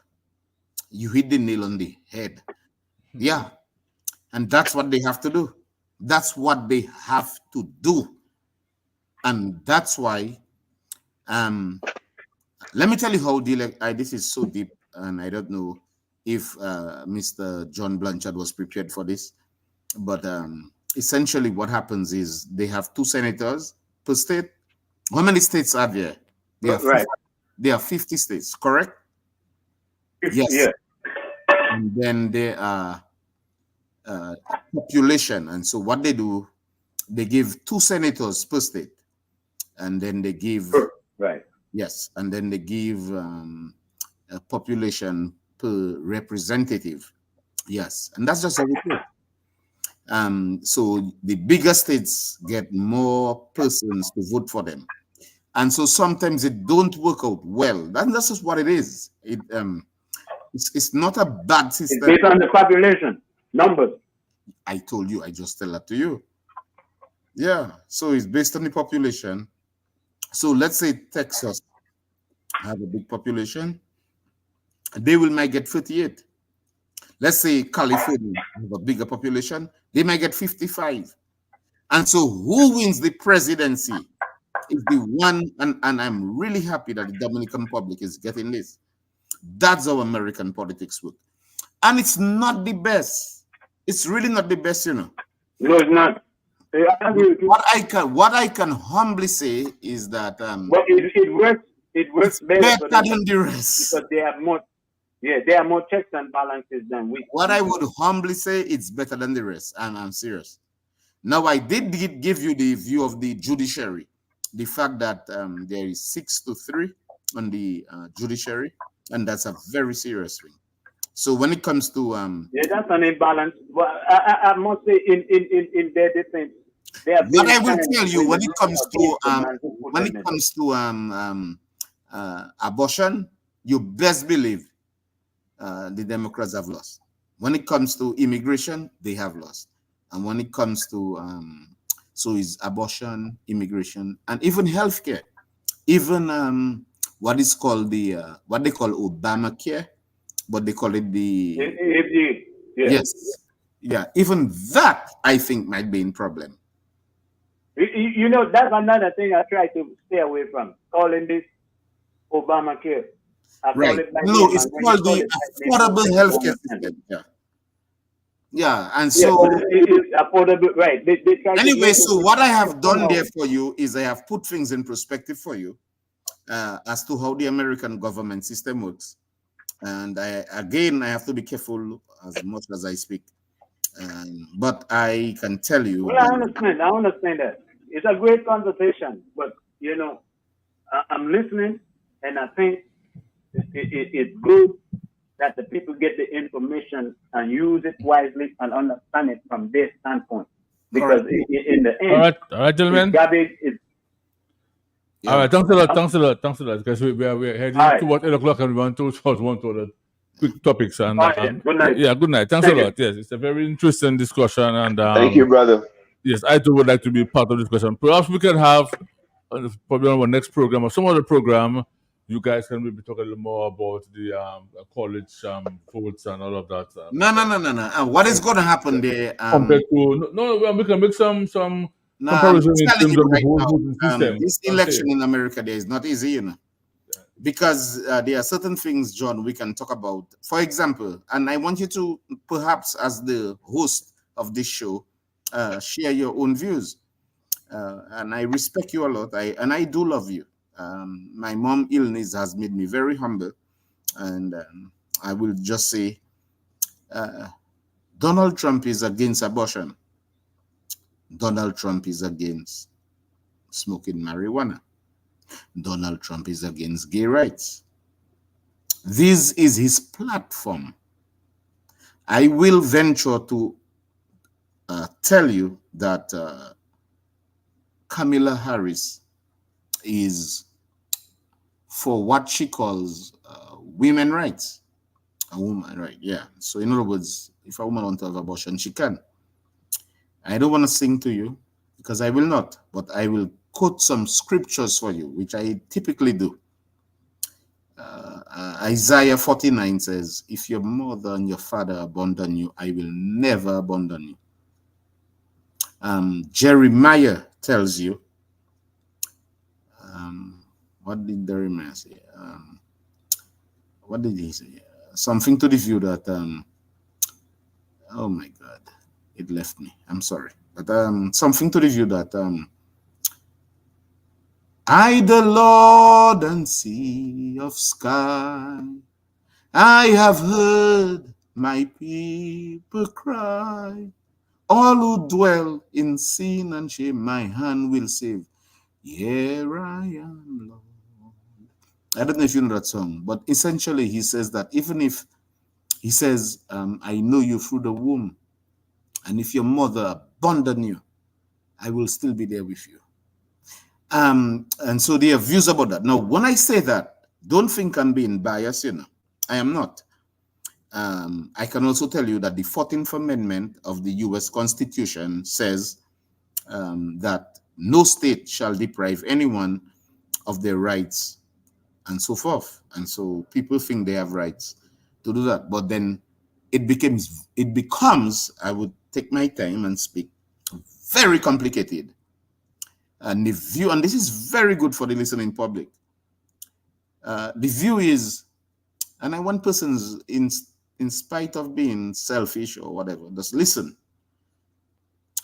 If you kill a pregnant woman, what it's called?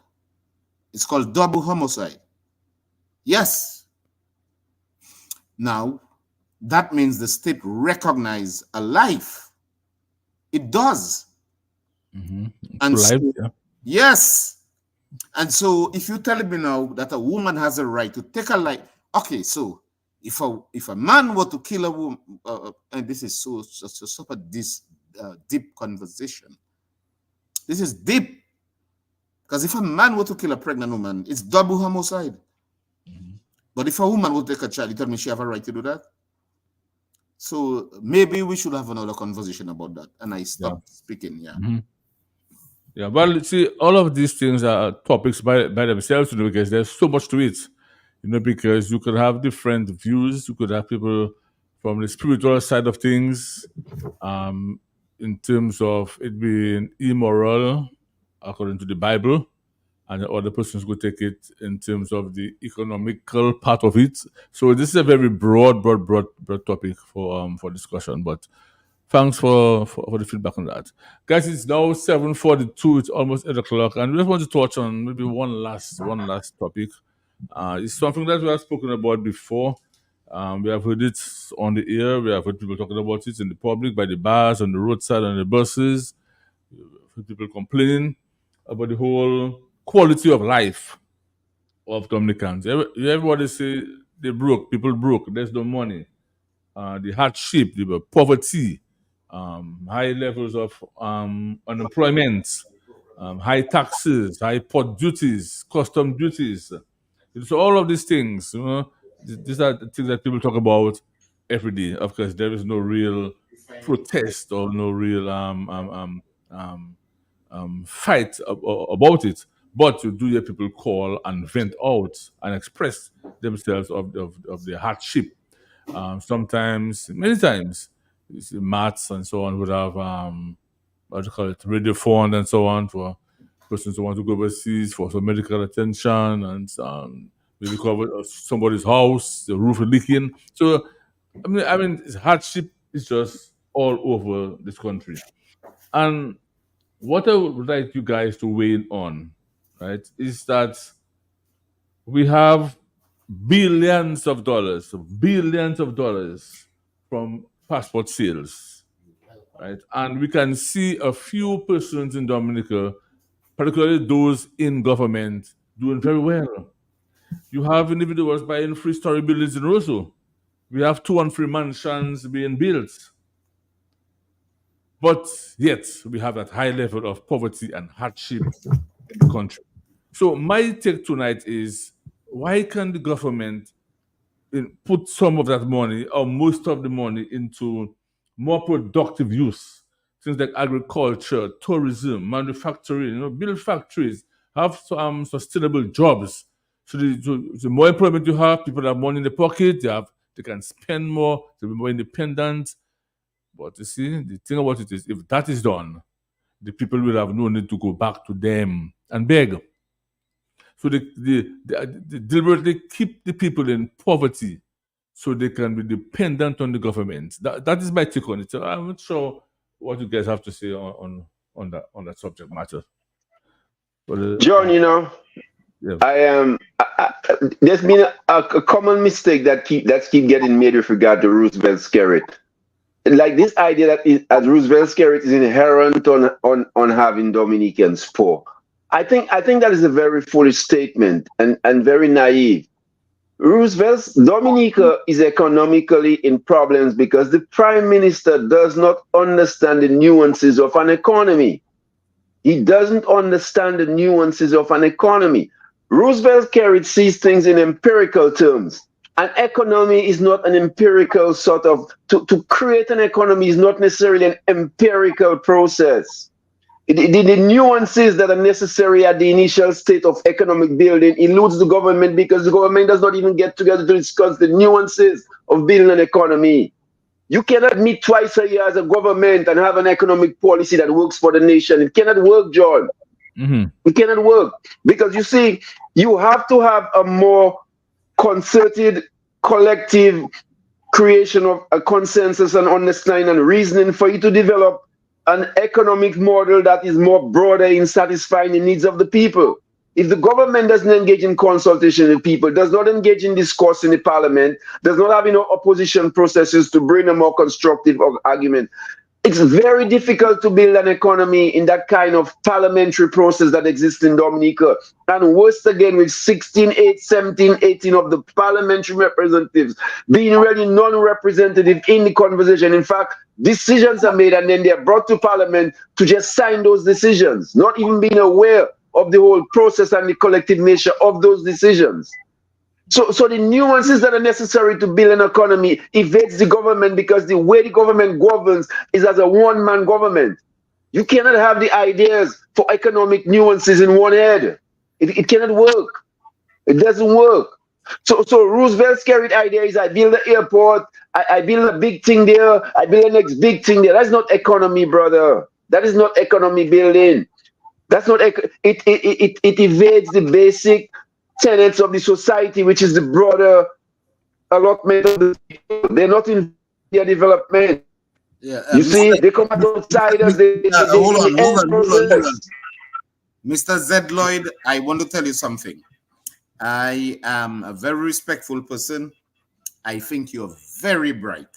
And I want to say that. I think that your statements are profound. And there is no but or however about this statement I'm making there. I'm making it with full authority. That's how much I appreciate you. But I interrupt you to tell you what you're saying is correct. And I am so happy that the host allowed me to interrupt you. What I'm saying is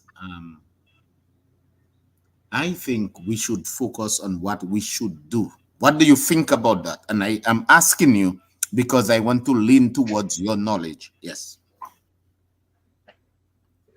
I think even at the beginning we touched what we should do. You can engage a government in terms of a democratic process of respect. If a government is operating with you respectfully, if a government is working with you, even if they're failing, they're explaining to you why they fail, they're coming to you looking for better, there's a sense of humility, a sense of respect, there's an absence of arrogance. I think all these conditions, if they're there, you can forgive a government.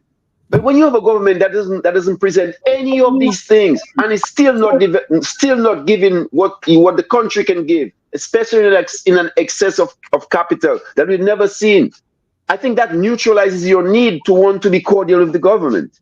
So it's not that. So if the government doesn't allow you to be cordial in advantage of you as a citizen, you have to be non-cordial. You have to do the things that are non-cordial. So, like I said, we are the 11th hour.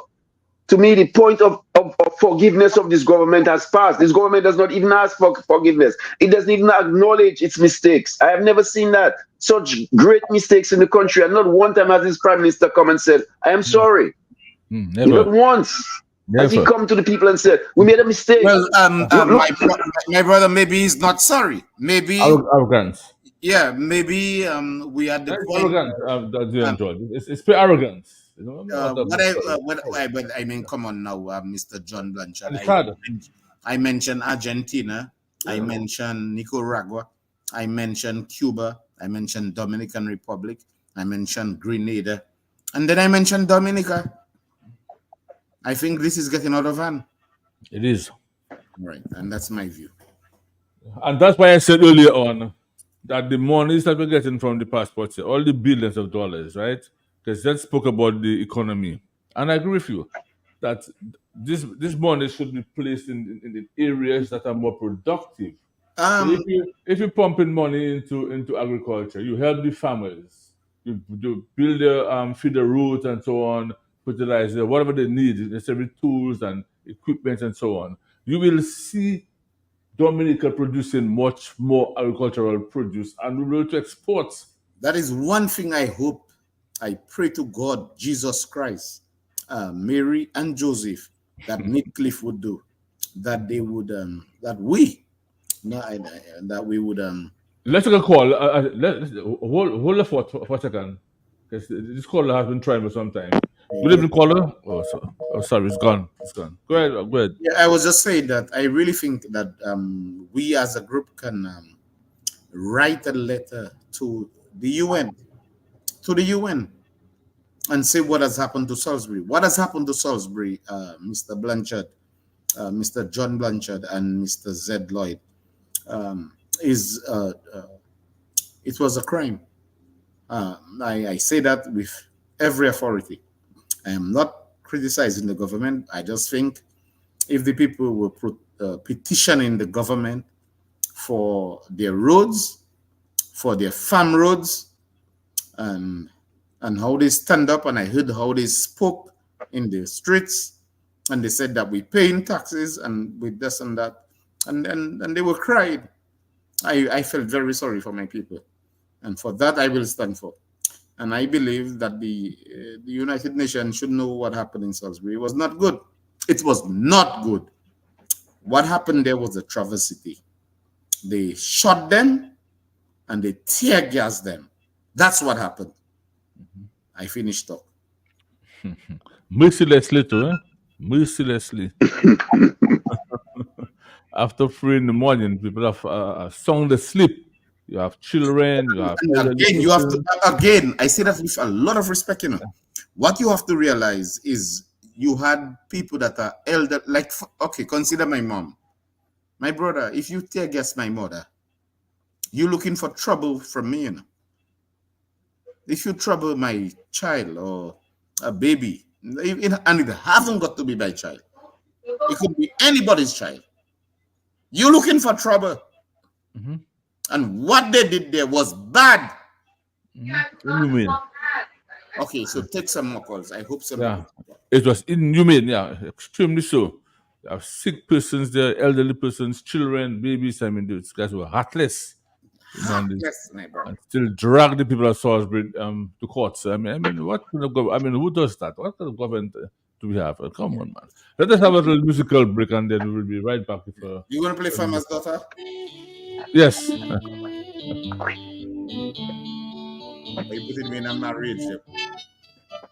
That's what you want, Dr. George? Yeah. All right. Tonight there'll be candlelights and roses. In this little country. Dion George, I suspect that's for somebody, you know. You will tell me after privately. No, I do it my thing. There'll be tears. There'll be tears in this farmer's eyes.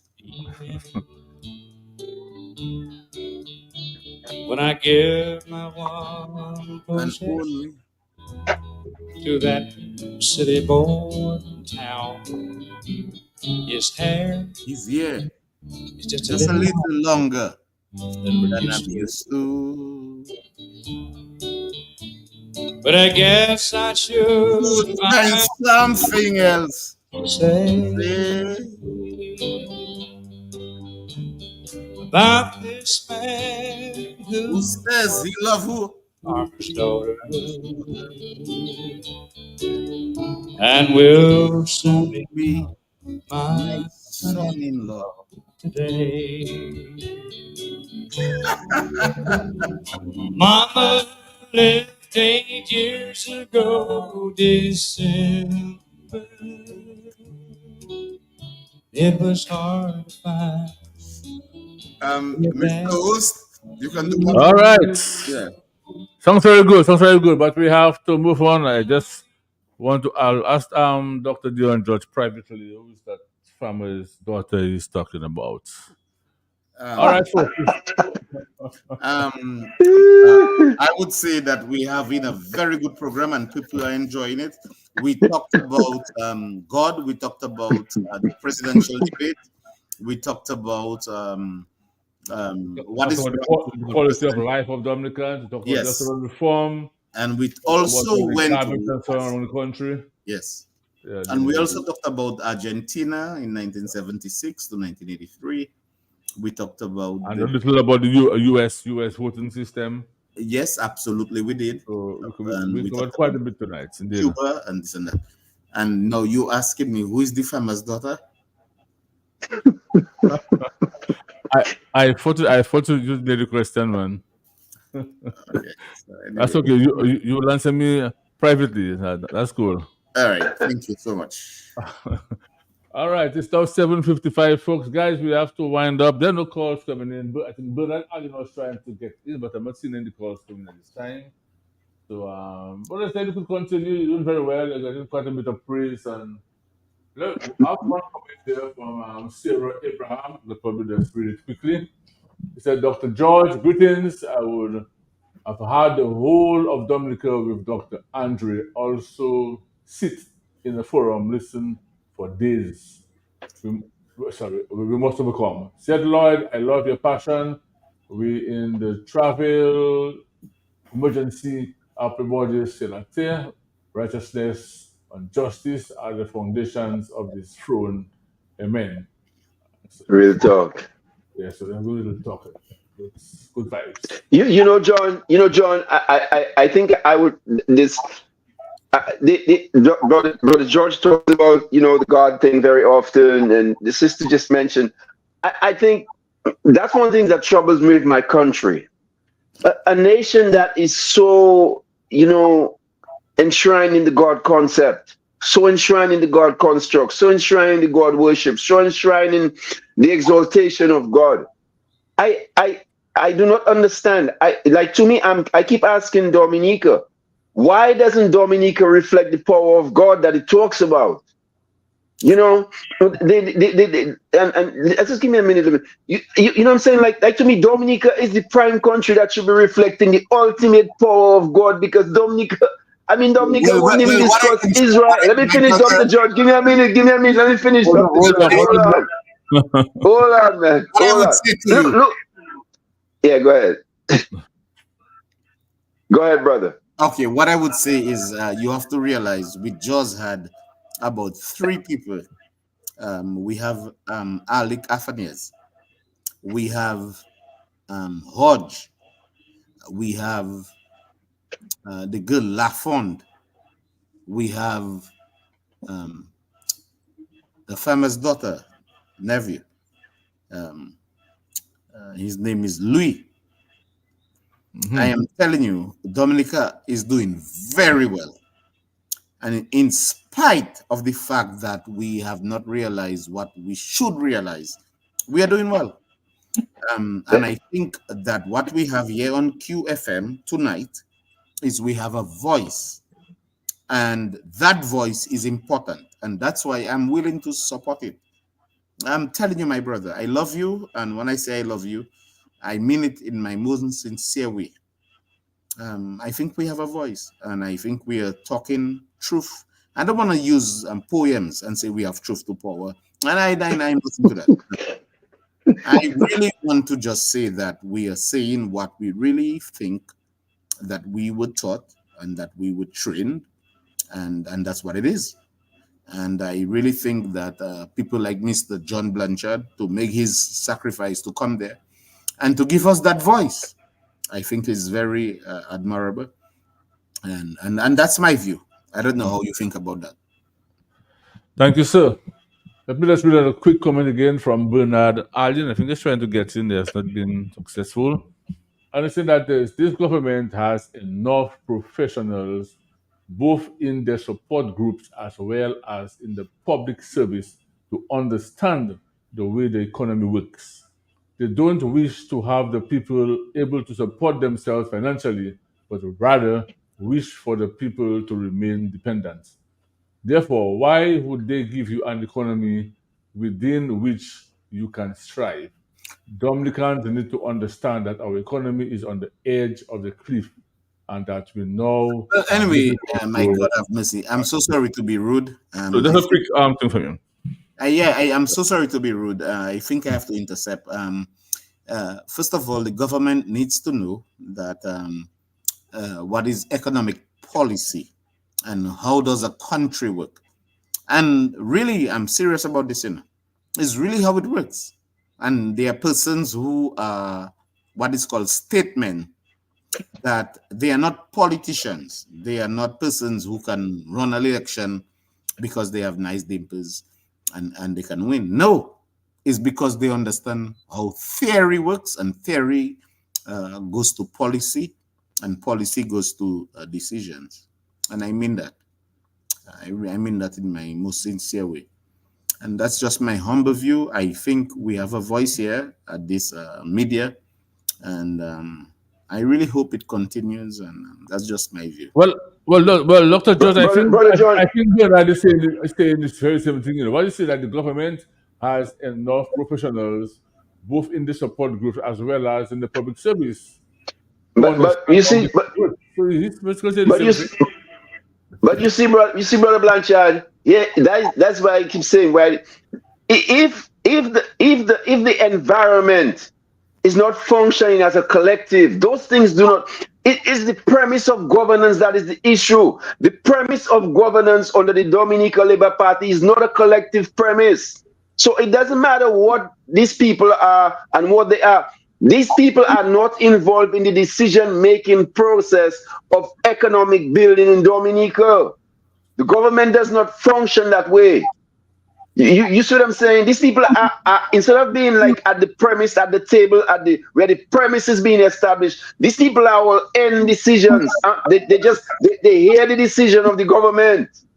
They hear the decision of the government. Decisions already made when they are involved. They are not at the table in the initial consultative sort of that is supposed to set the premise for economic development as qualified economic people. And that is the mistake that John and others are making. They are judging the government on a collective premise. The government is not a collective government. It is not a collective government. We need to take it out of all these 18 ministers, whoever qualified as look at the speaker of the house. Mm-hmm. Look at a man like Isaac. If Roosevelt Skerrit was really a man thinking collective, you think he's speaker of the house, you would have Isaac.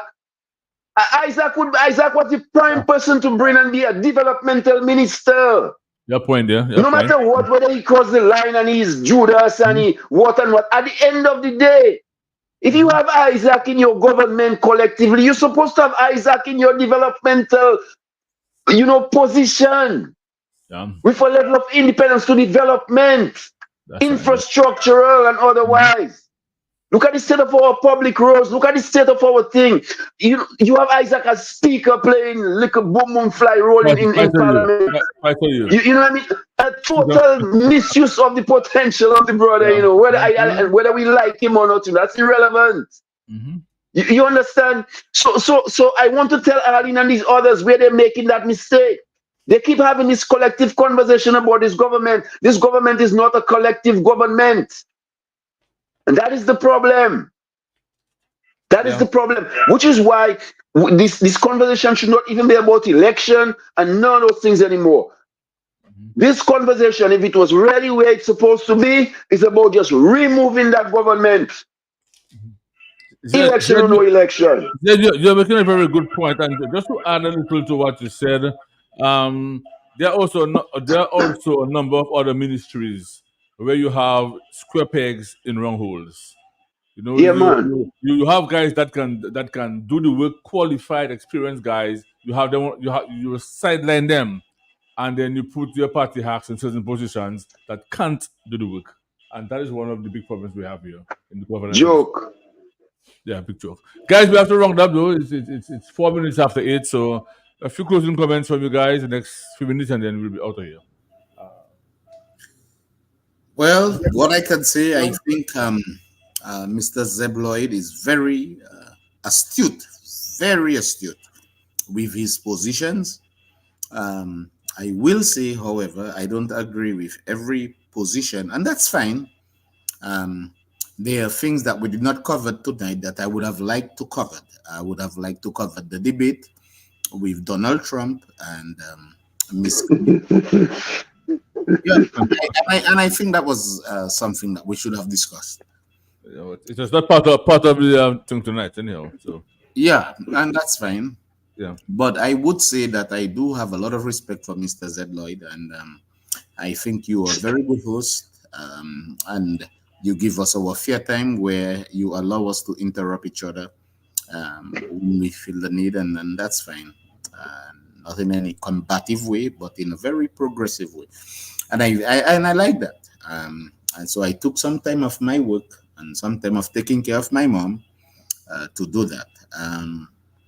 And I think it was a good show. I think we have a voice here on cue. Yep. And I think it's good. And I want to tell the listening public, may God bless you. May God keep you. And may his light shine upon you. And Mr. John Blanchard, when you drive home tonight, may God be with you.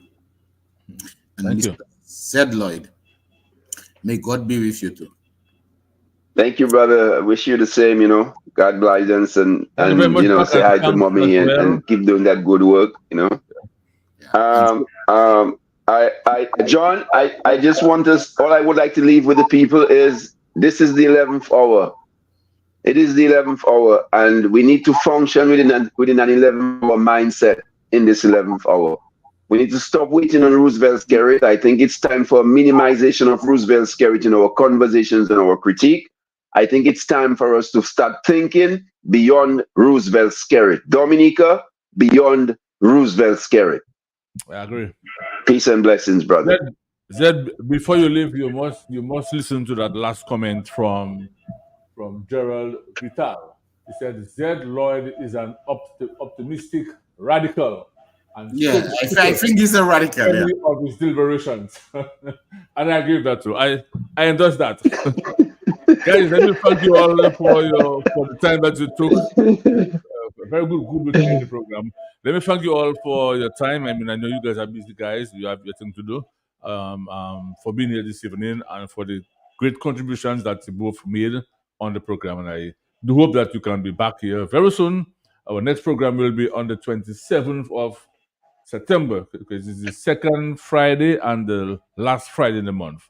So in 2 weeks' time, I'm hoping that we can be back here to bring out some more positive vibes and to educate the people, actually, to educate them so they could make a better decision going forward. So thanks again, guys.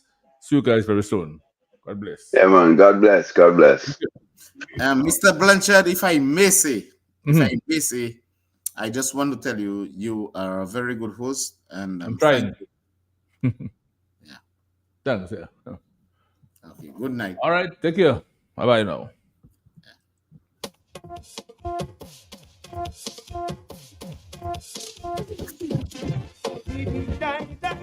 Dominicans, that's where we call it today. Thanks for all of you who listened. A few of you who called in, of course. And remember, the next program will be on the 27th of September, 2 weeks from now. It is held on the second Friday and the last Friday in the month. Thanks for your time and thanks for your participation. Yeah, hey, what's up, man, bro? Have a good weekend, of course, and look out for some rain in the coming days. Now I finished. Good night. I'm singing to make you happy. Things are bad. The loss of treasury down here is empty, and you in charge of our treasury overseas. Over 6 billion and counting, and we the people down here scrunting. Never in our life before, in our Dominica, all our wealth offshore, and our people so poor. We facing a crisis here, so I bypassing leader, we suspect you don't like him anymore. Bring money, Mr. Abdullah, bring money. Everybody broke down here, bring money. You know to a free, bring money. From our church, we oversee bring money. The man never see come see, waste all the country money, buying election and building mansion. Now we going after credit union. You see, we want to save for people money.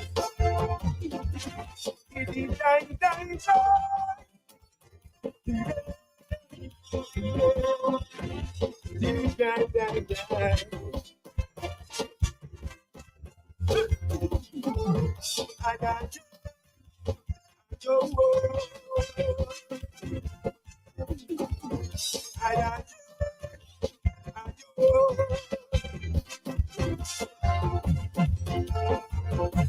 It's up to you, Mr. Abdullah. Salam alaikum.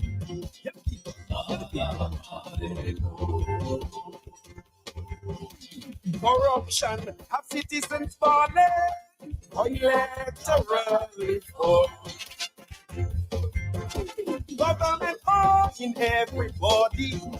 Anything workers can get their salary. No need for passport printing. Business in the country falling. No history, Arab and black slavery. There's an opportunity to win with diplomacy. The front load money before, come front load a little more. 6 million of I for it before. Bring money, Mr. Abdullah, bring money. Everybody broke down here, bring money. A billion or two or three, bring money. From our church we oversee, bring money. The man never see come see, waste all the country money. Fighting opposition and buying loyalty. We borrowing from social security, you see. We want to pull a pension money. Die, die, die.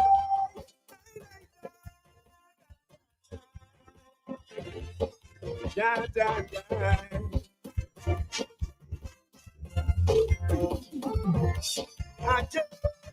I am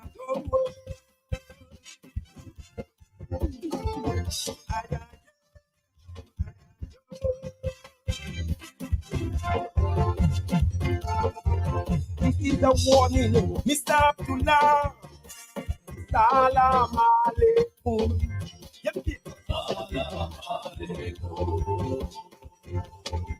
Your time is coming, we will come calling. If you don't come home. Remember, you signed the contract publicly in the Windsor Park. If you're a guide leader, that is he, not Dominica. They got a chance to be a high developed country instead of prosperity. We're seeing more poverty. So your decision could make you a wanted man or the greatest Muslim in modern times. Bring money, Mr. Abdullah, bring money. Everybody broke down, yeah, bring money. A billion or two or three, bring money. From our church we oversee, bring money. The man never see come see, waste all the country money, sending all the money overseas. Now we going after NBT. We only bank in our country. Die, die,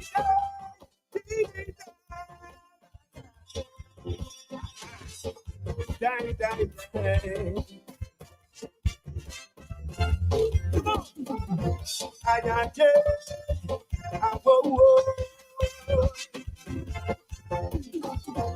I got you. I got you.